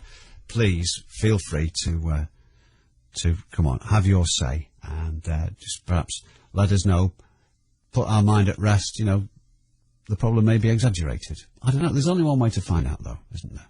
Thanks. Vincent in Wythenshawe, we're going to speak to you. I must check actually whether it's Vincent or Vinny. Vinny. We'll see. We'll be talking to him next, by the way. 0161 288 0103. We'll put you on key 103 with me. And here's the fella. The James H. Reeve phone in on Key 103. That's kids for you these days. They don't stick to the laws anymore. They don't bother with them because they're not scared of the police. They're not scared of the government. With stepping stones into work, don't let disability stop you working. And this is the kitchen. Oh, Jane! I went to that domestic appliance store in Oldham you told me about. What did you think? It was amazing. They do everything. Washing machines, dishwashers, tumble dryers, fridges, freezers, gas and electric cookers, built-in ovens, hobs, hoods and loads of those big range cookers, even American fridge freezers, all on display at discount prices. Probably deliver tomorrow for free as well. Well, at those prices you can afford the best. I send everyone to direct discounts. Next to MFI on Manchester Street, Oldham. BA Connect have over 1 million seats available at fares that have never been lower. Guaranteed. The offer applies to all their routes to Europe and the UK. So, for example, you can fly to Belfast City from just £25 and Hanover from just £35. Both fares are one way and include tax. But you better hurry, because you have to book by midnight on the 24th of July. That's why I'm running home now to book. Look out, excuse me. Book at ba.com by midnight on the 24th of July. Subject to availability, conditions apply. The James H. Reeve phone in on Key 103. Call now on 0161 288 0103. I'm just reading a strange message here from somebody called Sam. An extraordinary story. A peculiar thing. Oh well. We'll look into it in a moment. Vincent in Wythenshawe. Let's talk to Vincent. The first thing I've got to do, Vincent, is ask you this. Go on. Is it Vincent, is it Vince, or is it Vinny? Vince. Yeah. That's okay. Okay. Vinny. I'm never quite... You know what I mean? Yeah. It's a bit... Ooh, isn't it, Vinny? Yeah. Vinny. Bit common. Vince is okay. Yeah. Vinny, you always think, I'll get you some of those off Vinny. Just call me Vince. Yeah. Right. I'll do it the Vince way. It's just, you know... Yeah. Fine. I'd just like to comment on the interview you had there. I mean, if you watch Blackadder, it takes the mickey out of the First World War, and the last one of the series was fantastic. It was one of the best. Do you remember that one? I do. When they go over the top. I do. He tries so much to get out of going in the front line, and I reckon loads of people have died. I feel sorry for him, really, but anyway. Right. It's a very complicated thing, and we did have a discussion about this, and people will moan if we go through it again. I know. I'm just saying it was a Rowan Atkinson and was it Ben Elton who wrote it as well? Ben Elton and Richard Curtis did a lot of the writing. Yeah. I thought they did it fantastically. It made it funny, but not funny, if you get me.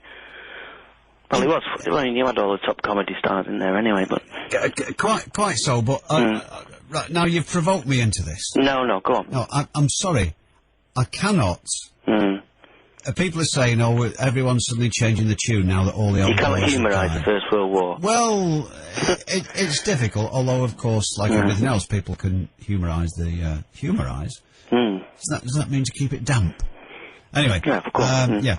The Blitz and all this sort of thing. But the point is this: you've prodded me into this now. I did not intend doing this, but I'm going to do it. This now. isn't my question. I was just putting a point to you. That's okay. all. Well, you see, you started off with one, so go on then. you're saddled with it now.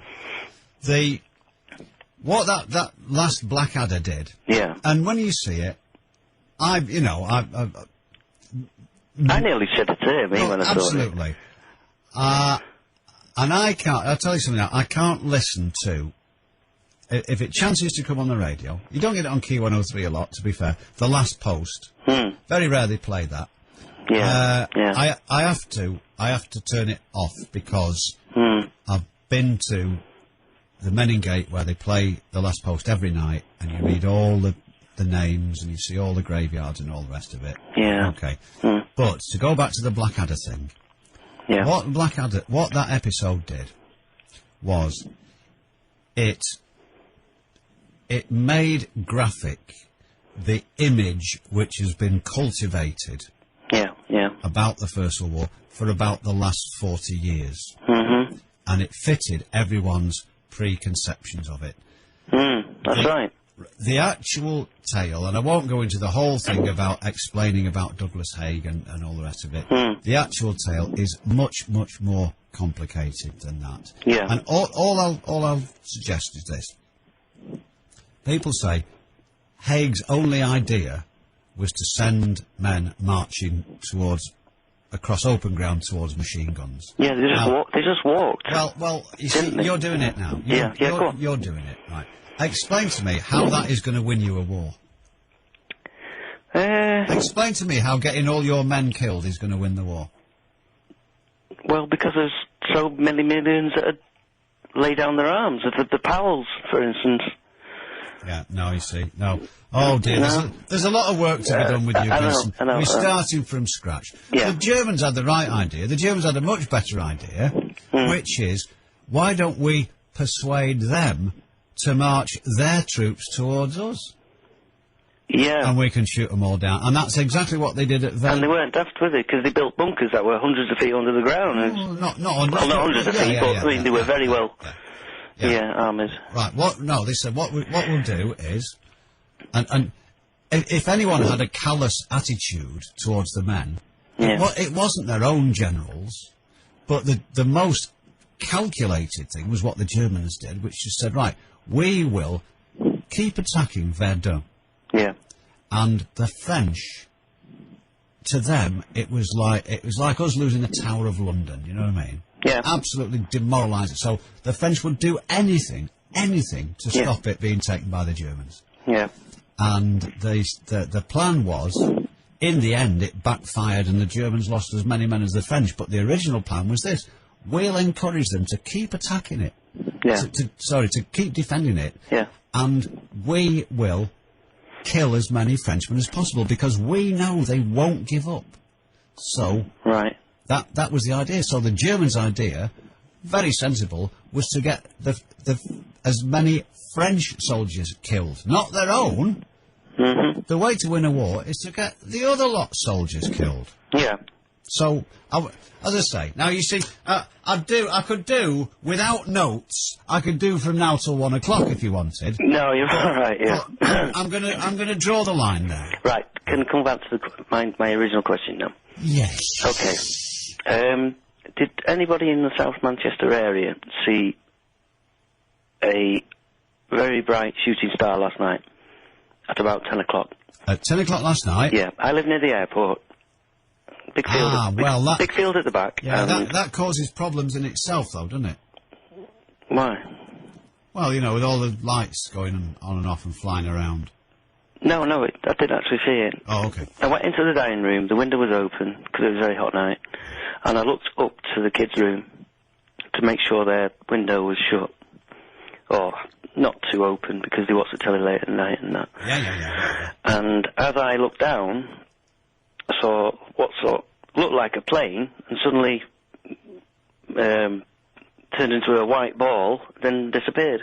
I just wondered if anybody else had seen it. Ooh. Because the kids didn't believe me. They said, "What drugs are you on, Dad?" I thought, "Oh, don't say drugs." So, I just wondered if anybody else had seen it. Where are you from again? Wythenshawe, near the airport. And you just said you don't take... Oh, well. Oh, yeah, I know, that's strange, that, isn't it? Yeah. You'll probably be voted Citizen of the Year. I know, I'll probably be an MP in Parliament soon. Right. then you can get your hands on some proper drugs, then. Right. So, right, now, this, of course... My wife's laughing upstairs. Go on. This is, of course, where Storm Chaser, our meteorological consultant, who appears actually to know next to nothing, and lives completely in a world of his own, right. would come in very, very handy. But I've noticed when anything unusual occurs, he's uncontactable. Right. Is that one now? No, that's a plane now. Oh, right, that's what I mean, I'm over the flight path. I'm near the flight path of the airport. Hey, you're going to be abducted, I think. Oh, hang on. Important. Oh, the screen's gone red. That's an important one. Storm Chaser will be coming on later. All right. Is he see it? All right. Oh, he knows it all. That will be interesting then. Oh, he watches it all on CFAX. Yeah, well, it was dead clear last night, and honestly, the kids didn't believe me, but I did see it, and I made a wish and everything like that, and I thought, oh my God, nobody's going to believe this, so I thought I'd just ask you tonight. Okay, well, we'll see. As you know, we have a team of mast observers. Right. Did I say that? Yeah. Right. All over the northwest, and things like this, because a lot of them think they've actually have been up in a spaceship. No, right, yeah, I've heard the odd one, yeah. So, and they love anything like this, so it's very unlikely that it's escaped their attention. Right. So what we're looking for tonight is, first of all, white South Africans living in Eccles, and anyone who saw an unidentified aerial phenomenon in Wythenshawe. Give us the compass bearings again. Oh God. Well, the planes are actually flying towards Eel Green. You know Eel Green? Yeah, of course I know Eel Right, Green. well, what it is, because it's really nice days when there's no wind, they sort of like go towards Eel Green, but usually they take off towards Style. Right. So, as they were taking off to Eel Green, I thought, well, it must be a plane, but it sort of like shot across Eel Green. So you're looking from... Which bit of Wythenshawe are you in now? I'm looking over towards Style Road. Right, from where? Oh, I'm not going to give you that. We can well, Peel Park, say. We're triangulating on you now. Any minute now, our snatch squad will be... I've just kept you're not going to beam me up, are you? No, I've just kept you talking, so our detectors... Right, well, I'm on Cadman Drive. Right, all you needed to say was like, I don't know, Benshill or somewhere like that, just so we've got a picture of where you are, that's all. Peel. Right, so you're in Peel. You're looking towards the airport. So no, I'm looking towards Heel Greenway. You're looking from Peel towards Heel Green. Yeah. Right, now we've got... That's all we needed. Right. Blimey, it wasn't that difficult, was it? No. Right. So it was in that direction, which would be from Peel. So that's... And it crossed the flight path as the... South, that, isn't it? Yeah, it crossed the flight path, basically. Right. Yeah. And just describe it again. Paint pictures with words. It looked like a plane... the lights on a plane. Yeah. And it was just like one light, and all of a sudden it burst into like a snowball. Yeah. And then it's like a small, very small light again, and disappeared.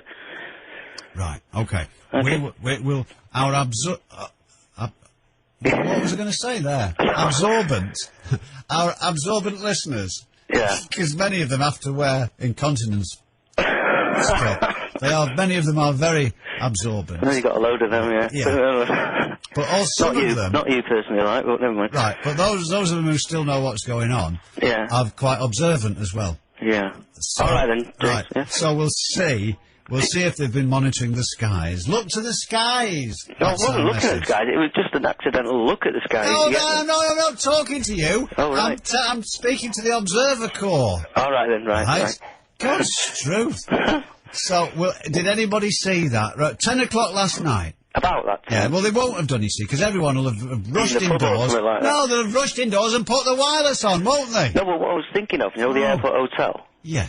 You get quite a lot of, airplane spotters and that. Yeah. I was wondering if they might have seen it at that time of night. You never know, and believe me, there's nothing I want to do more than talk to an aeroplane spotter on a night like this. Oh, well. Okay, Vinny. Vince. Right, thank you. Right, did you see Did you see anything of, as Vince has just described, around about 10 o'clock last night in the looking from Peel Hall towards Eels Green? Right. Can you just give me a bearing on that? Give me a compass bearing on that, would you? Thank you. Right. Up scope. We're going to Clayton in a moment. Don't forget, we are only 7 minutes away from revealing the crime figures for 2000 and... Is it 5? Well, 5, I suppose, is it?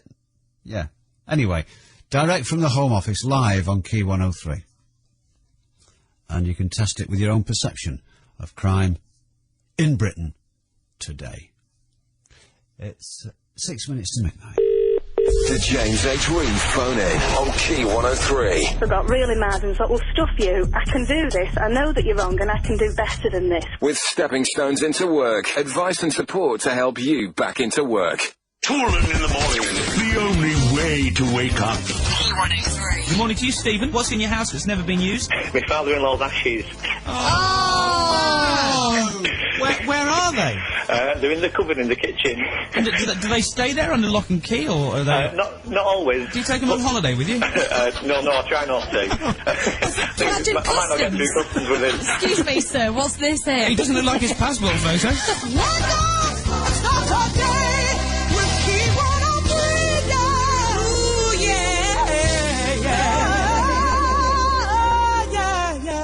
Don't wait for the occasion to come to you. Saturday night at Pure gives you the party everybody wants. Dance to 4 decades of the finest music, whether you're celebrating or not. Every Saturday till 5 a.m. at Pure. The Printworks Manchester. The party in its purest form. See puremanchester.com. The James H. Reeve phone-in on Key 103. Call now on 0161 288 0103. See what I mean? Rise to the occasion immediately. Terry Winshaw says, looking out of our windows, you can see the planes taking off or landing, depending on the weather. But I didn't see anything unusual. Mind you, it could have been one of my kids. A few of them have been shot into space. Yeah, thanks, Terry. But anyway, thank you for your observations. The gag, I can live without already. DJ Unite is in Clayton. How do you know it was me? I know everything, mate. I know everything. Oh, I know you do. Yeah. I know. I know that Nix is taking over you. I know you know Pittsburgh, man. Yo. Right, I'm very serious tonight, so please don't throw me in the skip. In the skip? You know what I mean. Okay. Oh, I'm sorry, you're not a J. Oh, of course you are. Should rise above that. Listen, how many people do you... Are you having this conversation with at the moment? I don't know whoever's listening, but I know Jackie is a size 7, but that's another story. There's you, me. Can you hear anybody else's voice? No, I'm talking to you. Okay. Right, so at this moment in time, I do apologise, James, because I've just lost my brother and I don't know how he's died yet.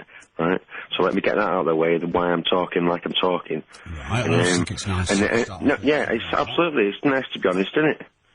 And I lost my key again from my front door, so I had to get over the back fence, go over the railings, and unfortunately, because of the hot weather, well, I mean, people out there can have a laugh, and some people will think, well, at least he's honest. Because of my sweaty hands, I slipped right down the railings, and I just broke my foot. Oh. That's originally what I phoned up for, so I'll get that out of the way, you know, about the... We're not an ambulance service, you know. Exactly. But they were very good. Who were? The ambulance. Oh. They were very nice. But unfortunately, they had to be nasty because of what they got to put up with, you know what I mean? You with me so far? I'm just about clinging on, yeah. You know what I'm saying? Right. Well, put it this way, I got in the hospital, yeah, and I couldn't walk out. I had to crawl out because of the lunatics that were in there. Which hospital would this be? To be honest with you, I can't remember at this moment in time because I've got a lot of good things going around my head, you know what I mean? Right? I see. Yeah, but, no, the point I'm trying to make is, I mean, what's going on? You know what I mean, let alone the world's mad. I mean, I know Tears for Fears did Mad World years ago, and Eminem did his bit saying, yeah, you know, it's crazy insane and that. And so did Phil Silvers. Absolutely. I remember that. Yeah. So the point I'm trying to make is, so where are we going with all this? You know, it's been 10 years since Tupac's been deceased, or just over, and still the wars are going on in the Middle East, and it's still going on. So is it ever going to change? Are we ever going to, you know, are we ever going to put our arms down and say, you know, enough's enough? You know what I mean? Don't you think enough innocent people have been blown to smithereens for absolutely nothing? Because 9 times out of 10, it's always innocent victims and little kids and that, you know. I mean, imagine being a little kid there. You're with your mum, yeah? You're going down the street and, you know, it's a bit like World War II, isn't it? You know what I mean? Right? You go to church and that. And the next minute, you got a big bomb on your head. And it's like, yeah, I'm just a kid. I don't know what's going on. All I know is dummies and stuff, you know what I mean? The next minute, it's over just like that and you're getting blown to smithereens. For what? You know, for what? At the end of the day, mate, we all bleed the same colour. And we're all different colours, and that's the point I'm moving on to now about, you know, the little turnip called Phil. Turnip? Yeah, it's a little turnip, yeah, he really is. He's a proper, you know what I mean? It's a bit like that snail that tried to get up your wall, and it should have been swiped right off, you know what I mean? You know, the one that you poke down the one you poked... that was up my spout, that. Oh, exactly, exactly, that's the point. No, you said you had a SCS one going up your wall. Oh, yeah, there's another one on the bedroom window. Yeah, exactly. 30 feet in the air, there's no foliage there. What's the point? Exactly. What is the point? Right, anyway, Philip, you're a turnip, mate, right? And you know why you're a turnip? Because I'm DJ Unite MC, right? And I'm like Eminem, right, yeah? And 9.99% of my brethrens, and that's what I'm going to call them, right? Have never given me no hassle. I've been a turnip and made my own stuff, you know what I mean? That's the point I'm making, yeah? I mean, it's like you said the other night, it's like these little scroats. That's the problem. These little scroats that think they're it. Do you know what I mean? A Robbie grandma for a £5. Yeah. I mean, what's that all about? What is that all about? It is indeed. You know, you should be disgusted with yourself. You don't deserve to be on this planet. If you can go and smack an old woman in the face, right, for a few quid, it doesn't matter what you're on, whether you're on smack or whatever. The only fucking... Sorry. Let that one go, you didn't miss that. Yeah, nobody does. Don't draw attention to it. I know, Right, listen, the only one that deserves a smack is you. Sorry, Mrs. Parker, forget it's that. All right. Yeah, right. I'm sorry, Miss Fletcher. Parker. Right, Mrs. I know. Parker. Miss Fletcher, you don't remember that? Miss Fletcher? What is it? What is Rising Damp? It's another one. No, it's another one. Right. I'll run that by you. That's No, Mrs. the only Mrs. Parker in Bowden. Listen, if you're prepared to do that, you know, like you said the other night about these bogus callers and that, do you know what I mean? It's at the end of the day, you're preying on the weak because you're weak yourself, right? And that's what it's all about. That end of story. That's why society is broken down. That's why we're all in such a mess because we're all fighting over nothing. Do you know what I mean? End of story. And that's the fact. That is the fact. Yeah, unfortunately. Oh, yes, it's certainly my belief. People are dying for nothing, and you know I'm with you, James. You know that. I'm looking forward to her because I love Nixie. I know your contract's run out, but I've got insider information. But obviously, I'm a genius, so I know these things. You know what I mean? Well, genius takes many forms. There's a thin line between genius and madness. But I tell you what, whoever said that was well, he was mad, unfortunately. Well, John Lennon said that, but he wanted to change the world. You know what I mean? But one of the best tunes in the world, imagine. I mean, my uncle, a friend of mine was there. I mean, when he was 14, he got a mouth organ off him. But unfortunately, someone pinched it off him because they knew he got it off him. So, anyway, that's another story, anyway. It certainly the point I was trying to make, anyway, James, listen, the point I was trying to make, what we're going to do, no, listen, the point is, what we're going to do. Well, I mean, it's like Ice-T said, man, I want to meet Ice-T, I'm going to do a tune with Ice-T. And if I don't, well, at least I said... at least I died and I've heard his interview, yeah? Indeed. But the point he said, right, is that we ain't going to worry about nothing, right? We ain't going to worry about, people are worrying about nothing, like, oh, where are you going to get this from? And, oh, yeah, I've got enough petrol in my car and, I can't get the train and all this. Yeah, the point I'm trying to make is, hear me out. The point I'm trying to make is, listen, I'm going to nip it right in the bud. Okay, I'm going to get the silver foil and stop the slugs from eating my strawberries, you know what I mean? Good idea. There we are. Then there'll be more gardening advice at the same time next week. I thought it's probably time just to, it's very hard to tell what was going to happen there at any given moment, wasn't it? Thank you. That was DJ United Clayton. And it's 4 minutes past midnight, which means... Oh, we don't even have to do a thing. Yeah, exclusively on Key 103. Actually, we could have saved 4 valuable minutes there, couldn't we? Yeah. But we've got it here. Are these really... Yes, right. This is the British Crime Survey for 2005 to 6. When does this go from then? When does it start and finish? I don't feel you have to say anything. No, I'm just trying to think. Just because I asked you a question. 2000... What do you mean, when does it start? I don't know. Okay. Right, this is the police recording 2005 to 6. Okay, and the British Crime Survey, a poll of 45,000 people's experiences of crime. So, it's a combination of actual crime, recorded crime, and perception of crime, and the news is.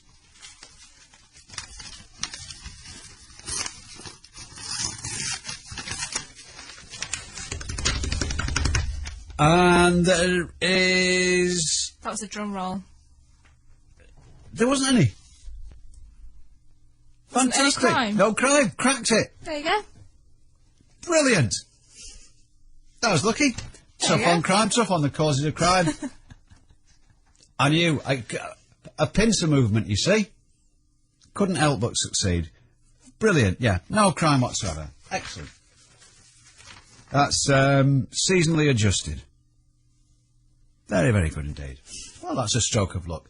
Do I feel better now, don't you? Yeah, feel nice and Although safe. the thing is...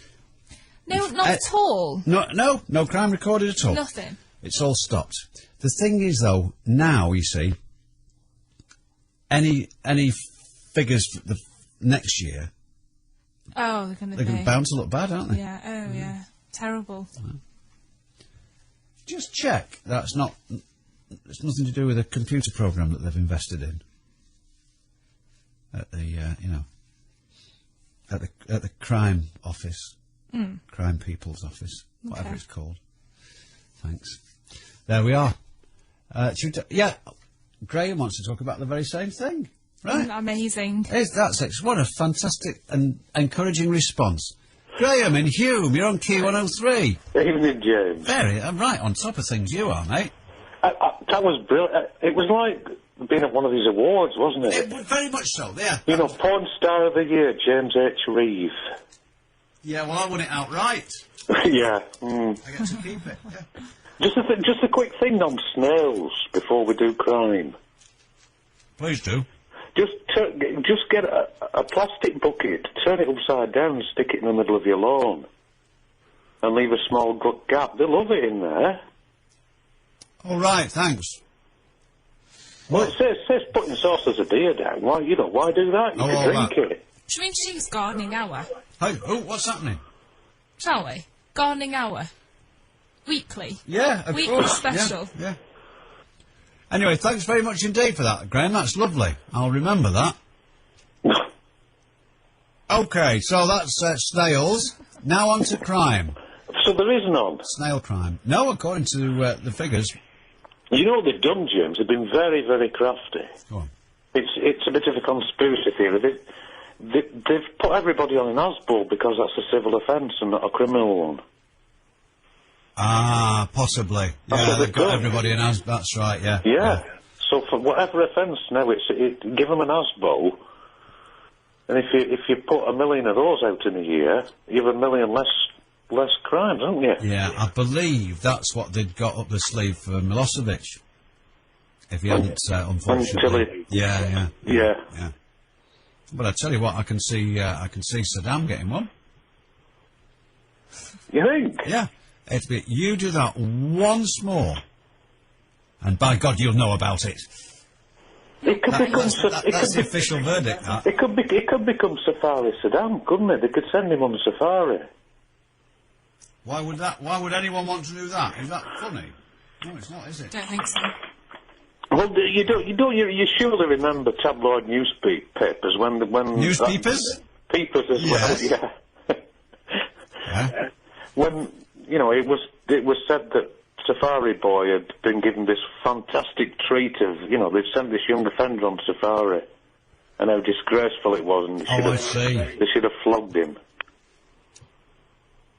Yeah, well, probably, yeah. They send him, what do they do? They do, like, racing go-karts, don't they? Or, do they send someone on a sailing ship for about 6 weeks? But this is all, you see, are you being provocative here? Because you know as well as I do that they don't send young offenders go-karting. I thought, no, they do, don't No, they? they don't, Sent them all to Alton Towers, didn't they? No, they didn't. They did. No, that was all the Muslims. I was just going to say that, yeah. You're getting mixed up, you see. No. She forgets things, Graham. Yeah, but you see, this is perception again, you see, because this is what the public actually believe. Because, I mean, Jackie's very bright, but she believes it. I don't know how to say that. But you do. You believe that they sent them to Alton Towers as a treat. Yeah, but the kids were coming back, weren't they, saying that they had a great time and that. Yeah, but what they don't tell you is that they had to do something like 20 or 30 hours of work in the community, and that was the reward for doing the 20 or 30 hours. Oh, I see. I think this is my cue to go in the scullery. But it's true. It's just the same with the go-karting. They had make a brew. They do 20 or 30 hours of work, useful work in the community, and then they get the go-karting or the trip to Alton Towers as a reward. They shouldn't even get that. Well, what should they get? Let's bung them all inside. Pardon? So the work that they do in the community isn't useful then? Well, it's a punishment, isn't it? No. Because punishment doesn't work. What do you mean? Doesn't reduce crime, because 82% of people who come out of hospital reoffend within the first 2 years, so prison doesn't work, and prison's punishment. Community punishment, blah, blah, blah, for crime. It's not a punishment, is it, really? Well, I don't know, scrubbing walls for hours, or... So that they can go to Alton Towers or go Well, that's karting. what I'm saying. They shouldn't go to Alton Towers at the end of it. They should scrub the walls, pick up the litter, and that's it. Go home. Yeah, well, what would happen then was that they wouldn't turn up for the community service and then end up in the Youth Offenders Institute, and as soon as they come out, they'll offend again. Actually, we've just had an explanation here from Liverpool about the crime statistics. Well, they'd know about it there, wouldn't they? Well, I couldn't possibly endorse such a thing, and that's got people into very serious trouble in the past. Because 99% of Liverpudlians are victims, and the other 1%'s the offender. They could have been victims. Well, they could have been victims, Liverpudlians. They wallow in it. Come on, Steve. Oh, we are Boris Johnson, aren't we? Well, a lot of us thought that before Boris had the guts to say it. Steve says, about the crime statistics, it is indeed correct to say 2005 to 6. The official crime season doesn't start until August. Well, the Liverpool fans are all away. We are currently in pre-season. Yeah. Where to do it friendly crime. Well, shut up while I do this. This is funny. Is it? Yes. We are currently in pre-season. We crims are a bit out of condition. It's too hot to snatch bags, mug coffin dodgers, and give shop security guards the slip. Next week, we'll be returning to training when the heat's died down. That's a gag. Shut up! But joking apart, shut up while I finish this. Coffin dodgers don't get mugged. Will you shut up? Sorry, I do apologise. Peter, well, yeah, I mean, you cocked the whole thing up now. Now, if you just kept your mouth shut, we could have read that, had a nice little laugh, moved on, bit of light and shade. Oh, that James H. Reeve, what's he like? He can talk a little gag there and then onto a serious... Right, but because you keep drivelling on while I'm trying to do this, timing is the essence, you see, and you've got none. I'm not going to... Oh, P.S., have you tried a black halter top with a nice pair of culottes? Oh, I'll have a... French maid outfit's nice. Yeah. It's very cooling. Is it? Yeah. If you waft. Oh dear, Terry in Withenshaw says, we're dealing with people who know what they're talking about. He says, it's not there's not been any crime, someone's stolen the statistics. Oh, they stole my computer that was on there. That would make sense, yeah. Anyway, have you got anything else to say? I have a lot to say, yeah. Well, get started. About perceptions. I thought I was waiting while you'd finished. I'm throwing I'm throwing stuff into the mixture to keep it bubbling along, you know. To make it lively, infotainment. thought that was Phil from Cakeland. Anyway, you were talking about perception, weren't you? Probably. And what Jackie said was a misconception, because it's not true. Well, I don't know about whether she's had any misconceptions. It's none of my business, to be honest. But just to be serious for a few minutes, James.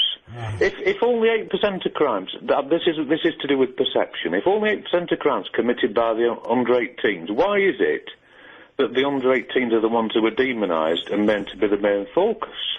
Tell me. Are these some statistics that you produced? No, they're not. These are Home Office figures. Well, no, that you have. These are statistics. These are statistics. Shut up! You asked me, I answered. You are offering me these statistics, and they have a basis in fact. Yes. Just repeat that.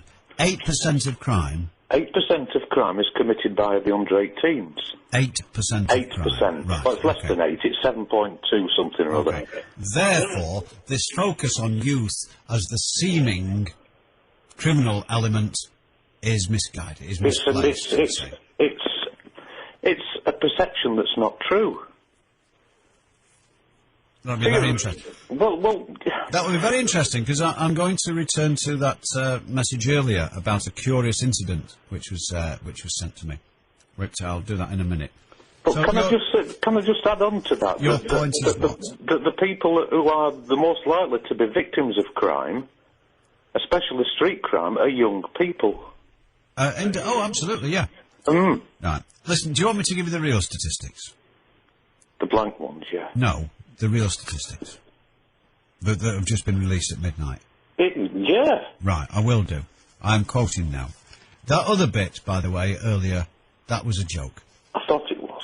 Good. It was one of your best. Well, a lot of my jokes, a lot of people suspect they might be jokes. Here we are. This is official. This is official. Shut up. Street crime and muggings in England and Wales rose by 8% last year, including a 10% rise in robberies at gunpoint. I'm quoting now the British Crime Survey and the police recorded complaints recorded. Police recorded 98,204 robberies in 2005 to 6, compared with 90,747 the previous year. Separate data from the British Crime Survey, a poll of 45,000 people's experiences of crime, said that robbery rose by 22% to 311,000, its highest level for 4 years. The Home Secretary, John Reeve, said the rise was fuelled by criminals' desire for the latest mobile phones and MP3 players, and he pledged a crackdown. Oh.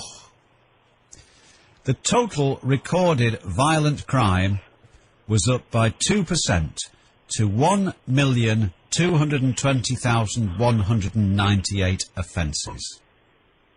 OK. Overall recorded crime was stable, with a 1% fall to, for the sake of argument, 5.5 million. And in the separate British Crime Survey, the total rose 1% to 10.9 million. That's very interesting. It is. Well, you see, going back on the focus of young people again, in the last 10 years, crimes committed by the under-18s have reduced by 40%. Yet the numbers of young people in young offenders institutions has nearly doubled. Right. We might come to that in a second, but for the moment I am revealing exclusively... I know you are. Right. So, if I might just carry on with this bit. Sorry. OK. Interesting figures there. Recorded crime was, all right, a 1%, let's call it no change, OK? Recorded crime, according to the police, 5.5 million. In the British Crime Survey, the total 10.9 million, which would suggest that half of crimes aren't reported. Okay. How about this? That compares to a peak in 1995 of 19.4 million. In the homicide, and this is an interesting one, and this is a set of figures that I've tried to elicit more than once to find out the annual murder rate. And it doesn't seem very easy to find, actually. But it's always on the Home Office site. You would have thought so. Well, it is. But I've tried to find it, to compare it year on year, in order, when we have our occasional discussions about capital punishment, which are, you know, they're always good for a laugh, aren't they? It would be interesting to compare, so we would actually know what we're talking about, the murders before the abolition of capital punishment and those after. But it seems to be a rather difficult set of figures. I shall continue trying, but I've not been able to establish them. But I am able to tell you this. In the year 2005 to 6, there were 765 homicides. The first sustained fall since the relentless rise in murder rates, which began in the 1960s, which, as I'm sure someone will be anxious to point out, is when the death penalty was abolished in this country. 765 homicides a year, call that 2 a day. 2 a day. Okay. To be fair, out of 60 million people. Right. Anyway, they fell by 12% last year, despite the inclusion, and I suppose you have to, of the 52 victims of the 7th of July bombings. They're included in that figure. So if you take out that exceptional circumstance, then the actual, what we normally understand as the murder rate, fell rather more than that. But the number of murders was still higher than 1997, when Labour came to power. The total there was 739. But I suppose you could say that was a statistical... it's within what's its standard deviation, that, I suppose, isn't it? Well, if you did up the 52, the figure isn't much different, is it? No. Anyway, listen. Just some bullet points here now. Drug offences recorded by police rose by 23%, mostly due to an explosion in official warnings for carrying cannabis. Serious woundings, which officials said gave the best reflection of violent crime trends, fell by 4% to 18,825. The use of handguns in crime rose by 7% to 4,500. There was a 40% fall in the number of homicides involving guns, to a total of 46, but a 16% rise in the number of serious injuries in firearms incidents. Okay? And just quickly, burglaries down by 7%, vehicle theft down by 3%, serious violent crimes down by 13%, 5% rise in the number of crimes detected, which I think means solved, doesn't it, by police. So there we are. Those are the headline of figures for you. Any comments you would like to make, Graham?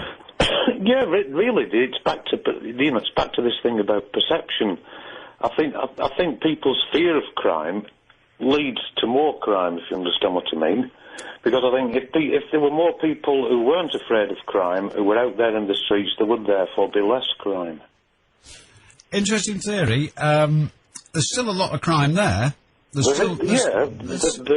is, but how much of this so-called crime is committed on a Friday and a Saturday night in city centres? Now that's very interesting that you make that point, because if you remember, this was the way to make our streets safe, was to create the 24-hour society, fill the streets with people.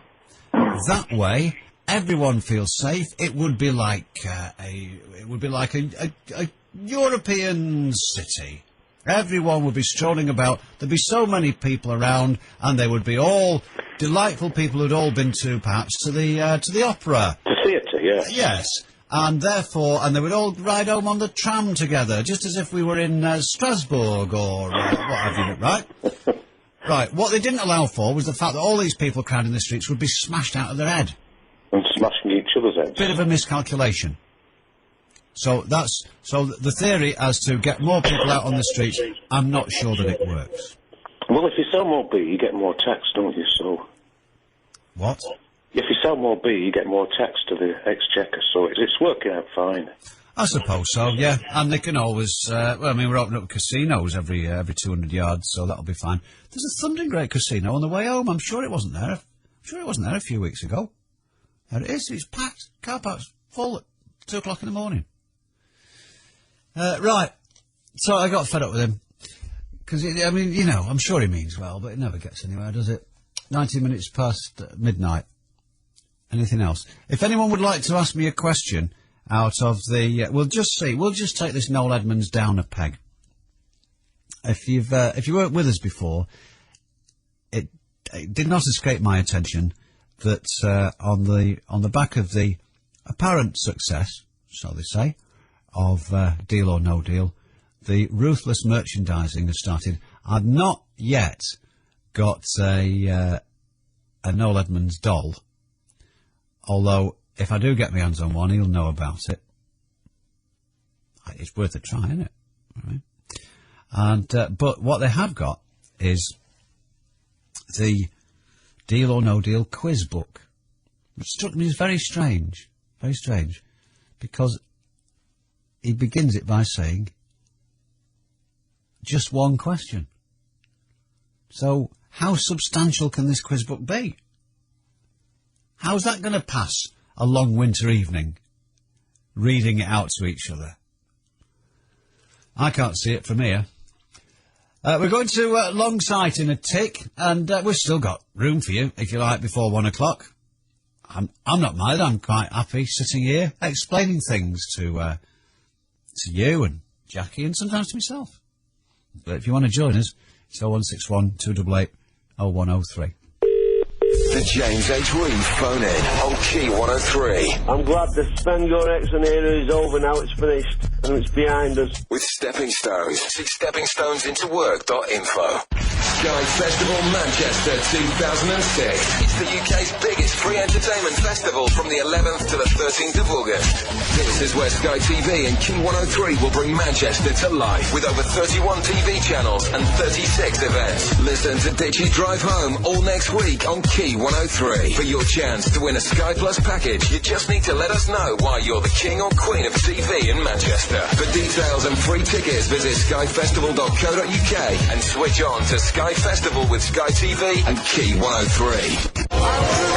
This is Smiley Faces, brand new summer single from Niles Barkley, taken from the #1 album, St. Elsewhere. Niles Barkley, Smiley Faces, the new single, out now. I'm Eileen and I'm quitting with nicotine.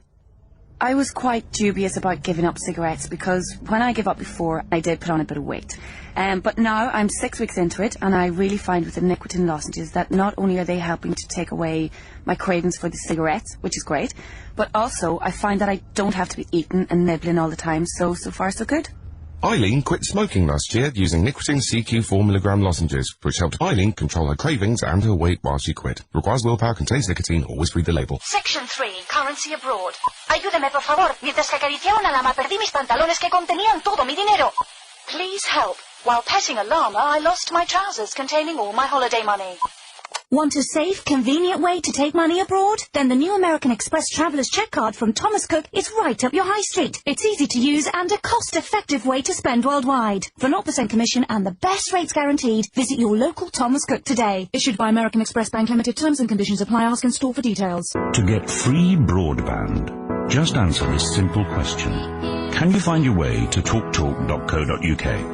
See, TalkTalk will give you a super-fast broadband connection free when you sign up to their Talk Free call plan, so you don't have to pay to use the internet. Free broadband from TalkTalk. Line rental, fair use, minimum contract, terms and conditions apply. To check offer and broadband availability in your area, visit talktalk.co.uk. The James H. Reeve phone in on Key 103. Call now on 0161 288 0103. Longsight. Jay in Longsight! Hello. Hello. How you doing? Oh, what fantastic. It's a beautiful evening. It is. The world is full of attractive people in all manner of clothing. Oh, it's great. I love this time of year. And I'm sat here. Ah, well. So, can you see it out onto your street, then? What can we see from here? We can see the canal basin, can't we? Which is... I was going to say it's not as bad as it sounds, but in fact it is as bad as it sounds, isn't it? Full of flats. Yeah, flats as far as the eye can see, yeah. It's got mad, hasn't it, with all these flats? Oh, it's mad. Oh, it's terrible, shocking. I don't know whether they can sustain it, though, really. I mean, how many trendy professional people can afford 200 grand flats in Manchester? It's starting to look like a sort of a trendy East Berlin, isn't it? It is, absolutely. There's big blocks of flats everywhere you go. Listen. I was reading a bit about the, you know, I have a tremendous thirst for knowledge, you know that, don't you, Jay? Yeah. And I do. I soak it all up like a sponge. And I do regurgitate it from time to time for the benefit of those less fortunate than myself. Ahead. Right. But I remember seeing something a long while ago about the death of the cities and, you know, the donut effect and all this sort of thing. And the number of people who lived in the centre of Manchester, say, I think it was 25 years ago, was like, it was less than 100. Right. And so few that obviously there's a lot of pubs in the city centre. It was so few that the pubs used to take it in turns to open. Seriously? Yeah, and some of the land, you know, the landlords and ladies' families, they take it in turn to do Sunday dinner. Yeah. And there was what was the number? No, I tell you what. I think the number that comes to mind now. I think in Manchester city centre, it's coming back to me. I think it was altogether. I think it was 400. 400 people lived, say, from Deansgate to Ardwick and, say, Oldham Road to Oxford Road. 400 people in total lived there, most of them in pubs. I don't know. And now it's something like 30,000 in it. Well, it's all good, isn't it? I mean, to a certain extent. Bottom line is we're a growing city. Makes us a lot more vibrant, and people want to live in the city. Good for them. Jay? Yeah? Explain something to me. Go ahead. What exactly does the word vibrant mean? Vibrant. It's akin to being like London. I don't know. I mean, like when I walk around in London, right? 3 o'clock in the morning, Tuesday night, whatever day you want to be, there's always something going on. I want to be Tuesday. Right, Tuesday. It's always hustle, bustle, something going on, busy. It's good. I mean, if people want to live like that, then that's fine. As you get older, you don't want to move out to the suburbs or wherever. And while you're young, if that's what they want, then, you know, let it be. And at least it means that we're being recognised on the map. Right, all right, right. What are you doing? Are you running a bath? I hope he is. Sorry? Are you running a bath?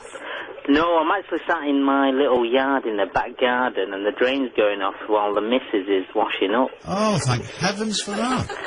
I'm not that kinky, you know. But what a lovely picture you paint, though. Sitting in the yard with the drain gurgling cheerfully away next to him. Right. Yeah, I want you to go on about that guy, Phil. Going on about Afrikaners and so on. Yeah. You know what I think, right? Has he touched a nerve? No, he hasn't. I'm not African or anything like that, right? And I've come across a few, you know, people from South Africa and so on, yeah? Yes. You know, white people and so on. Well, it doesn't really matter, yeah? They can be arrogant, but so can everybody else. I don't really have an issue with that. I think his problem is he doesn't realise that, bottom line is, you know, we're not an island unto ourselves. You know, it's a global world now. The country is quite global. We've got all sorts of people in this country. And the bottom line is you've got to look after yourself. If you carry on whinging about people taking your jobs and don't look after your marketability in the job market, then you're not going to get anywhere. So if you're sat there at home whinging about other people taking your jobs, how are you ever going to get on the job market? Right. And that's his problem. I think something you're overlooking there is that Phil, if indeed he is employable, which is serious, there must be a big question mark over that. No, he sounded fine. I think maybe it's just I don't know whether he's employed or not, but maybe he's just on a downer. You know what I mean? Right. No, I think he's no intention of getting a job. Do you reckon? Even if anyone would consider taking him on, he wouldn't do it anyway. So I think to blame, unless he's making a really, really clever analogy by saying the problem, it's like saying, oh, I can't get a job round here. Why? What do you do? I'm a Zeppelin pilot. You know what I mean? You know what it is, right? If you don't make the effort, you're not going to get it right. I've grown up in Longside, right? And my postcode isn't great, yeah? But yeah, my dad died when I was 15, but I've made the effort. Do you get me? I've put myself through school, college and university. Yeah. I've washed dishes up to the age of 22 and done shitty jobs, yeah? But if you don't make the effort, you're not going to get anywhere. And if I sit around whinging about other people, not get on with my life, then you just won't get anywhere, and you'll just end up resenting people. And all it takes is him just getting any job. It doesn't matter, because once you're in a job, it's easy to find a job. Now, whether that's cleaning or not, it'll make him feel better. Yeah, it doesn't really matter what you do. Once you're working, you feel so much more better. And I've been down that road where I've been unemployed as well. Absolutely. You know what I mean? And you can get caught up, and, the world's against you and so on. And, I can see where he's coming from. No, listen, Jay. I mean, you strike me as a humane and very a caring person. Thank you. I think it's wasted on him, though, frankly. I think you're crediting him with far more of, well, really of everything than he deserves. I mean, by all means, apply these feelings to just about anybody else. I don't know. I don't listen to your show often, right? I sometimes hear it on the radio. Oh, do you know? Well, it's little moments like that that make it all worthwhile. Yeah. So no, thanks last for that. time I listened to you, to it was, when the other chap we used to be on. Yes. What's happened to him? I believe he's emigrated to South Africa, where there's a desperate labour shortage. Good for him. Yeah. You know what I mean? Really. No, honestly, I've been thinking about trying to get jobs elsewhere, right? Where it's tax-free and so on. But, I mean, if you look to progress yourself, doesn't matter what you do, you can do it. You know what I mean? Hey, I'll tell you what, there was a chap talking about crime. Oh, sorry, we finished with philosophy? Yeah, Right, but, no, we're still on it. Oh, but anyway, he's the world according to Jay, right? Yeah. And I completely agree with that guy talking about people who, young kids who cause crime and so on, yeah? Now, you got to remember my postcode, yeah? And I can't remember it. You've not told it me. Well, it's Longside, anyhow. Okay. But what I'm talking about is scrotes who hang out on the street, yeah? Yeah. Right. Now, why can't these people be forced into work? Why do I have to come by on a, midday, afternoon, evening, when I'm working my arse off, right, yeah? I come home, or I'm driving by, and they're on the street corners, on their little bikes, or driving those stupid motorbikes, monkey bikes, and so on. Oh, we're bringing together some of my favourite subjects tonight. We were talking about these last night, and we were talking about the teenage girls who apparently are choosing from the age of 13 to get pregnant, so they will have a baby to look after, rather than get a job or do anything else. You know what? Fantastic. To have a kid, right, is a gift, right? And to why are there no abuse instructions with it? To abuse it for that reason, it's ridiculous. Bloody hard work. Take it from me, yeah? But anyhow, going back to these kids, right, do you know what I think should happen? You know how you have these, what do they call it, extraordinary rendition type actions going on, yeah? Well, what we should have is like a unit, yeah? And a van going round, and they should just jump out, zap them, grab them. Yeah, no, just grab them off the street. Yeah. And put them in a boot camp or take them to a motorway and make them dig or something. Not a bad idea, and give them 20, 30 quid a week, let them work for their dole money, you know what I mean? What, give them money? No, give them money, because otherwise they'll be demoralised, you get me? But they shouldn't be hanging around doing nothing. There should be a system of rewards. Yeah, absolutely. Right, so if you just, you get your food, and you change your clothing, say, once a week, something like that, and some DDT, and then you can get luxuries on top of that, like soap. No, but they've not done a crime. My point is, they've not done a crime, they're just hanging around. But my point is, why aren't they making the effort? Why are they entitled to hang around? Why isn't someone on their case saying, what are you doing? Well, as we said They're last not night, contributing to society. it's the poverty of ambition which the New Labour said they would sort out. The only alternative, and we've already had a number of orders reserving them, the only answer is my death ray, as and when the engineering department get round to sorting it out for us. Several orders placed, and a number of people have provided documents to justify their owning one, their claim to one. Right, Jay, we're shifting because I've got a story to tell you. I've got to send this, and we're actually Storm Chaser, who's been the centre of some discussion himself just lately, and we're actually going to ask for a public explanation of this in a minute or two. He'll be with us in view of the exceptional meteorological circumstances we're encountering. Ooh.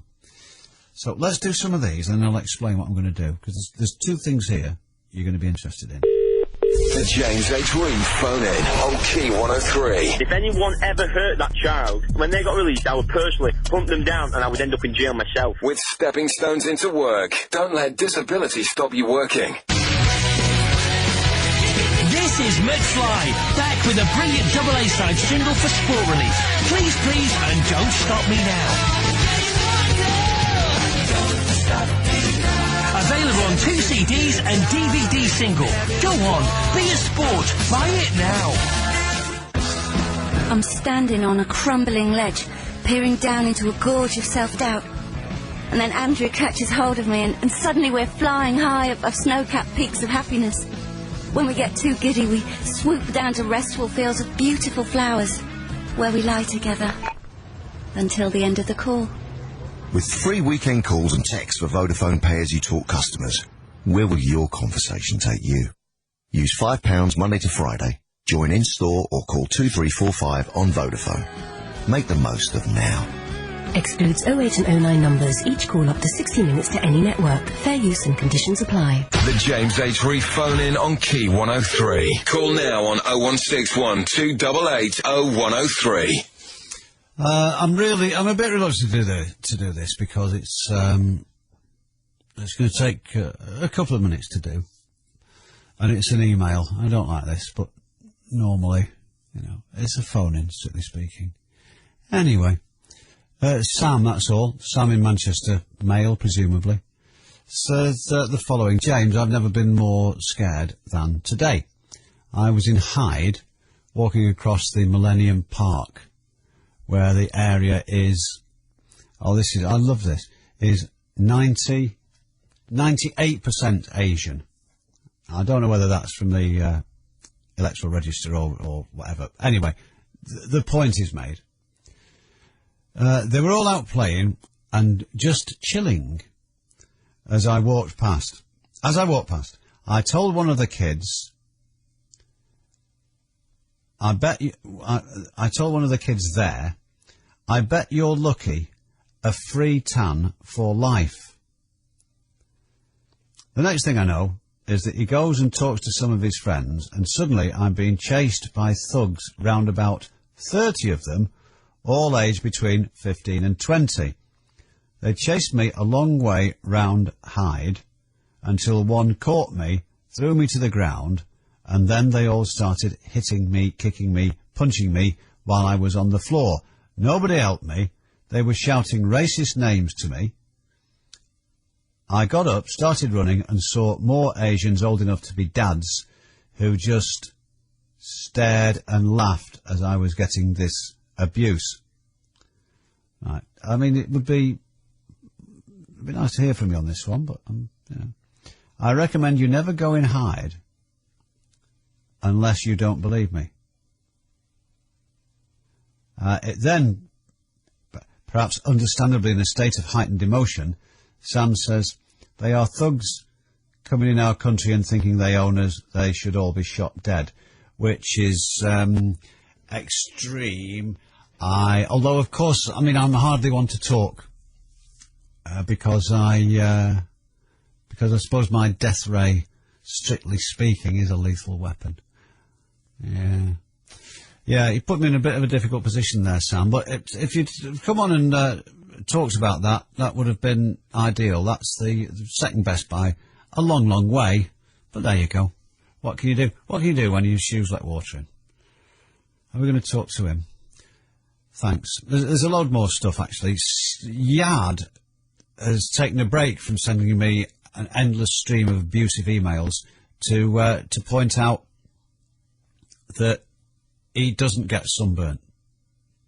We'll have to do some research into this, because I'm sure my mate says he does, and he's from, where is he from originally? Guyana. Guyana, that's right. But he talks like this. So, you wouldn't think it. Let's sort this out. Tony in Wigan. Good evening, James. Now then. On the office day of the year, ever. Yes, really? Oh, well, do you know, it's worth it. It's worth it just for that statistic alone, because otherwise, I don't think anyone would have known. Yeah, unfortunately, it was in Liverpool, though, James, at Liverpool Airport. About 3:30 this afternoon, it reached 35 Celsius, 95. Manchester only reached 32 this afternoon. But it was down to Blackpool reached 33. Crosby reached 34, and Liverpool reached 35. All the eastwards, because we had a wind coming in from the east. So it was down the east, through East Lancashire down through Manchester, only reached 32. So anywhere east of, like, the M6 was up about 34, 35. Oh, that's lovely. Right. Tell me something. There's a lot of talk at the moment in the entertainment world about a film that's just been released, or is just about to be released. And it's called... What's that one? It's called Stormbuster.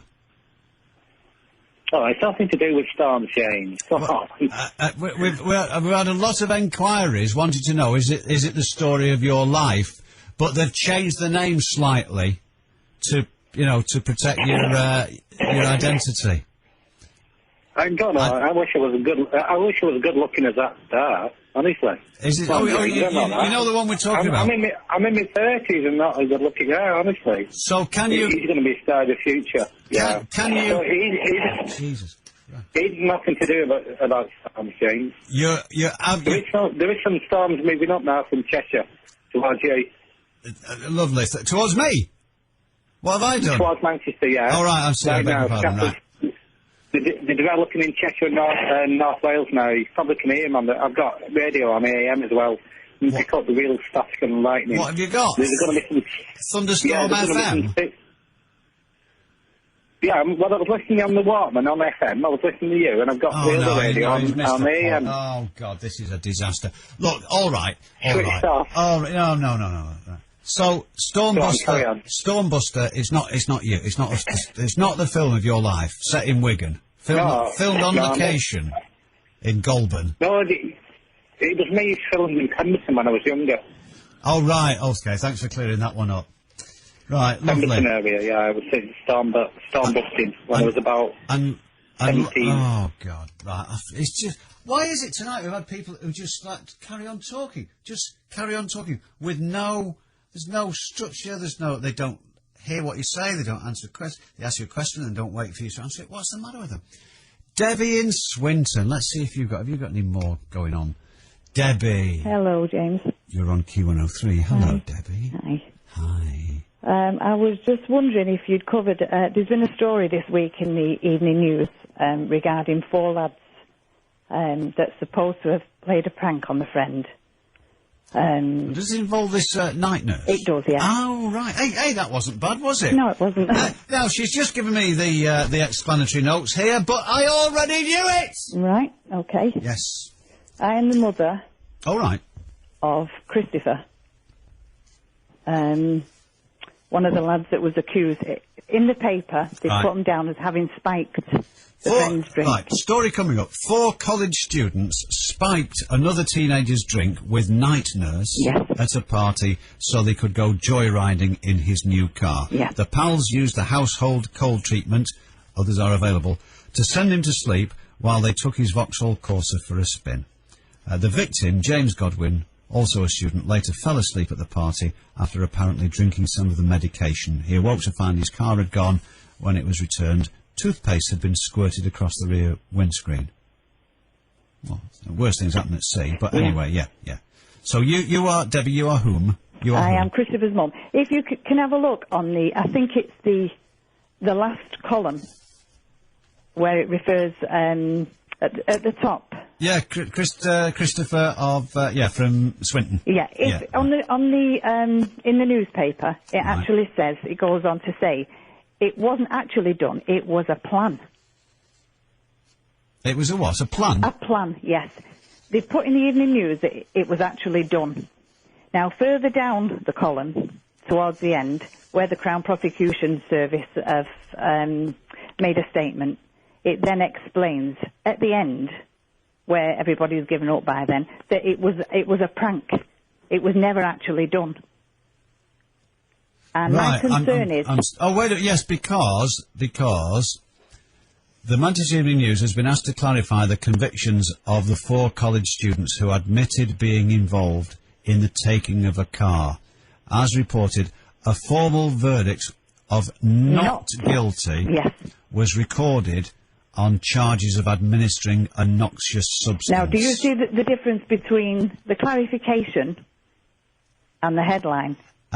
Only to the extent that they appear to mean completely the opposite of each other. Yes. Right. This is something which the press is quite good at, actually, unfortunately, in that you read the headline, and then when you read the story, it doesn't confirm what it says in the headline in any way. In fact, very often establishes precisely the opposite of what it says in the headline. So this... I read the story at the time, actually, but I didn't realise, as you say, you sort of, you get 3/4 of the way down and then you think, oh yeah, whatever, right? Yeah. But this is very strange.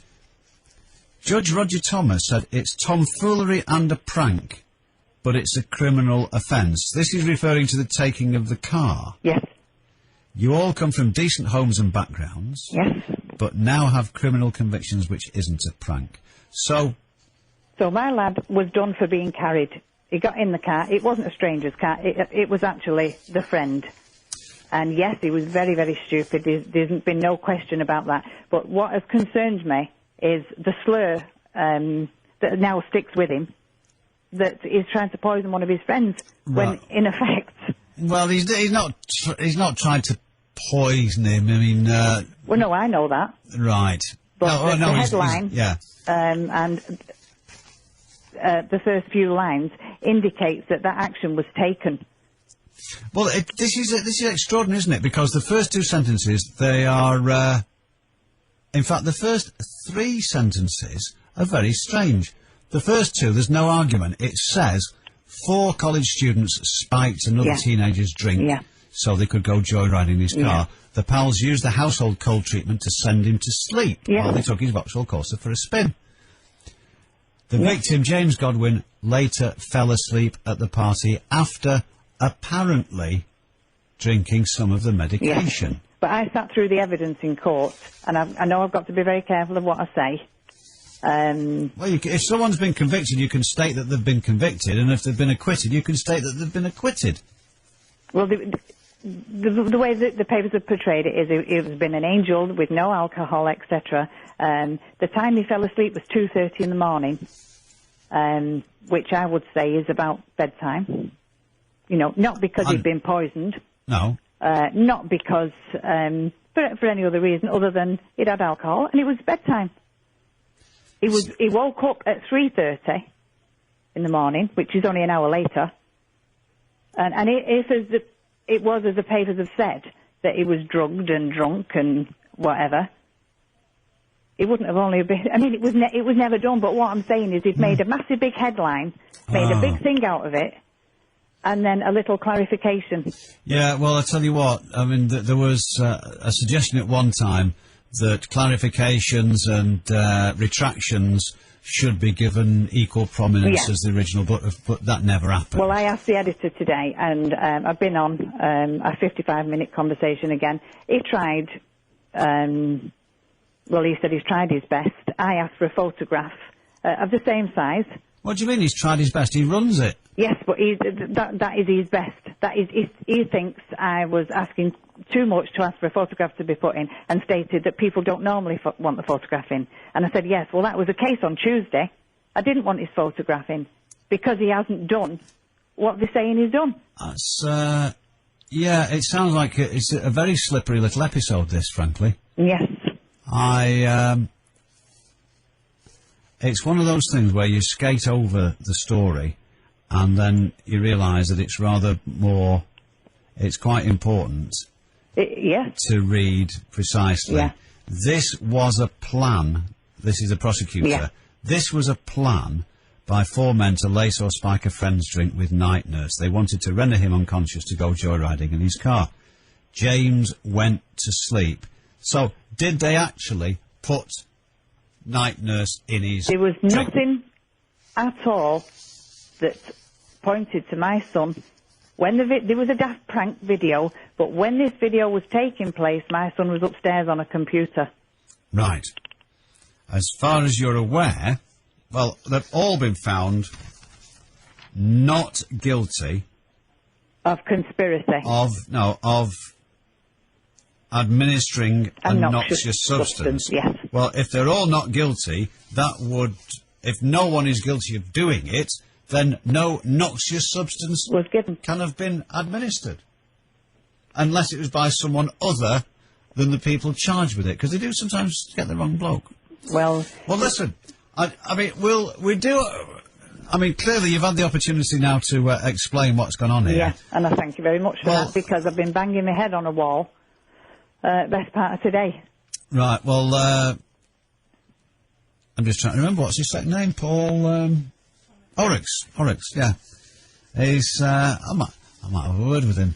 I don't know whether I've got a great deal of pull, but I'll see what I can do. But I'm never, I'm not saying my lad was totally innocent. He got in a vehicle. Right. He's allowed himself to be carried, and that he was punished for. And he's been fined, he's been fined £250 and 150 court costs. Right. You could drop 3 lolly sticks for that, couldn't you? You could, yeah. Yeah. Could you? Yes, it would be, yeah. So, that's an interesting comparison. I'm brilliant, aren't I? Thinking of things like that. Yeah, thanks very much indeed. It's a pity more people don't think the same way. Well, listen, we're happy for what good it will do. It's not exactly the front page of the Manchester Evening News, but let's hope that it goes some way towards redressing the balance, and it educates people to some extent to invest. I thought it was just me, It seems to be especially the Daily Mail and Daily Express that do it. I've never had any dealings with anything like this before. Well, and to be honest, James, I have judged people. I'll give you for example. I won't mention any names anywhere, but there was a rape case that we heard, all the headlines, all the nitty-gritty, and then nothing. It just faded. Yeah. We heard nothing. Only to later find out that he wasn't guilty, and it must have been a similar thing, where they don't tell you the end. Well, yeah, sometimes they print the. Well, I mean, they do rely on that on people's the shortness of people's memory in that respect, particularly political memory. Listen, Debs, we've got to go there, Mrs. Don't mind me calling you Debbie. Debs, do you? Thank you. Because the clock has beaten us. Who used to say that? Bruce Forsyth, isn't it? Oh, I was just about to say Richard Whiteley. Okay. I can see why that thought process took place. Yeah. Countdown. Yes, I know, but he didn't... Got to go now. Righto then, time for... Oh, it is, yeah. Time for us to go. You know what happens next. There's no point in me telling you anymore. Is that right now? Yeah. Okay, now. The James H. Reeve phone in on Key 103.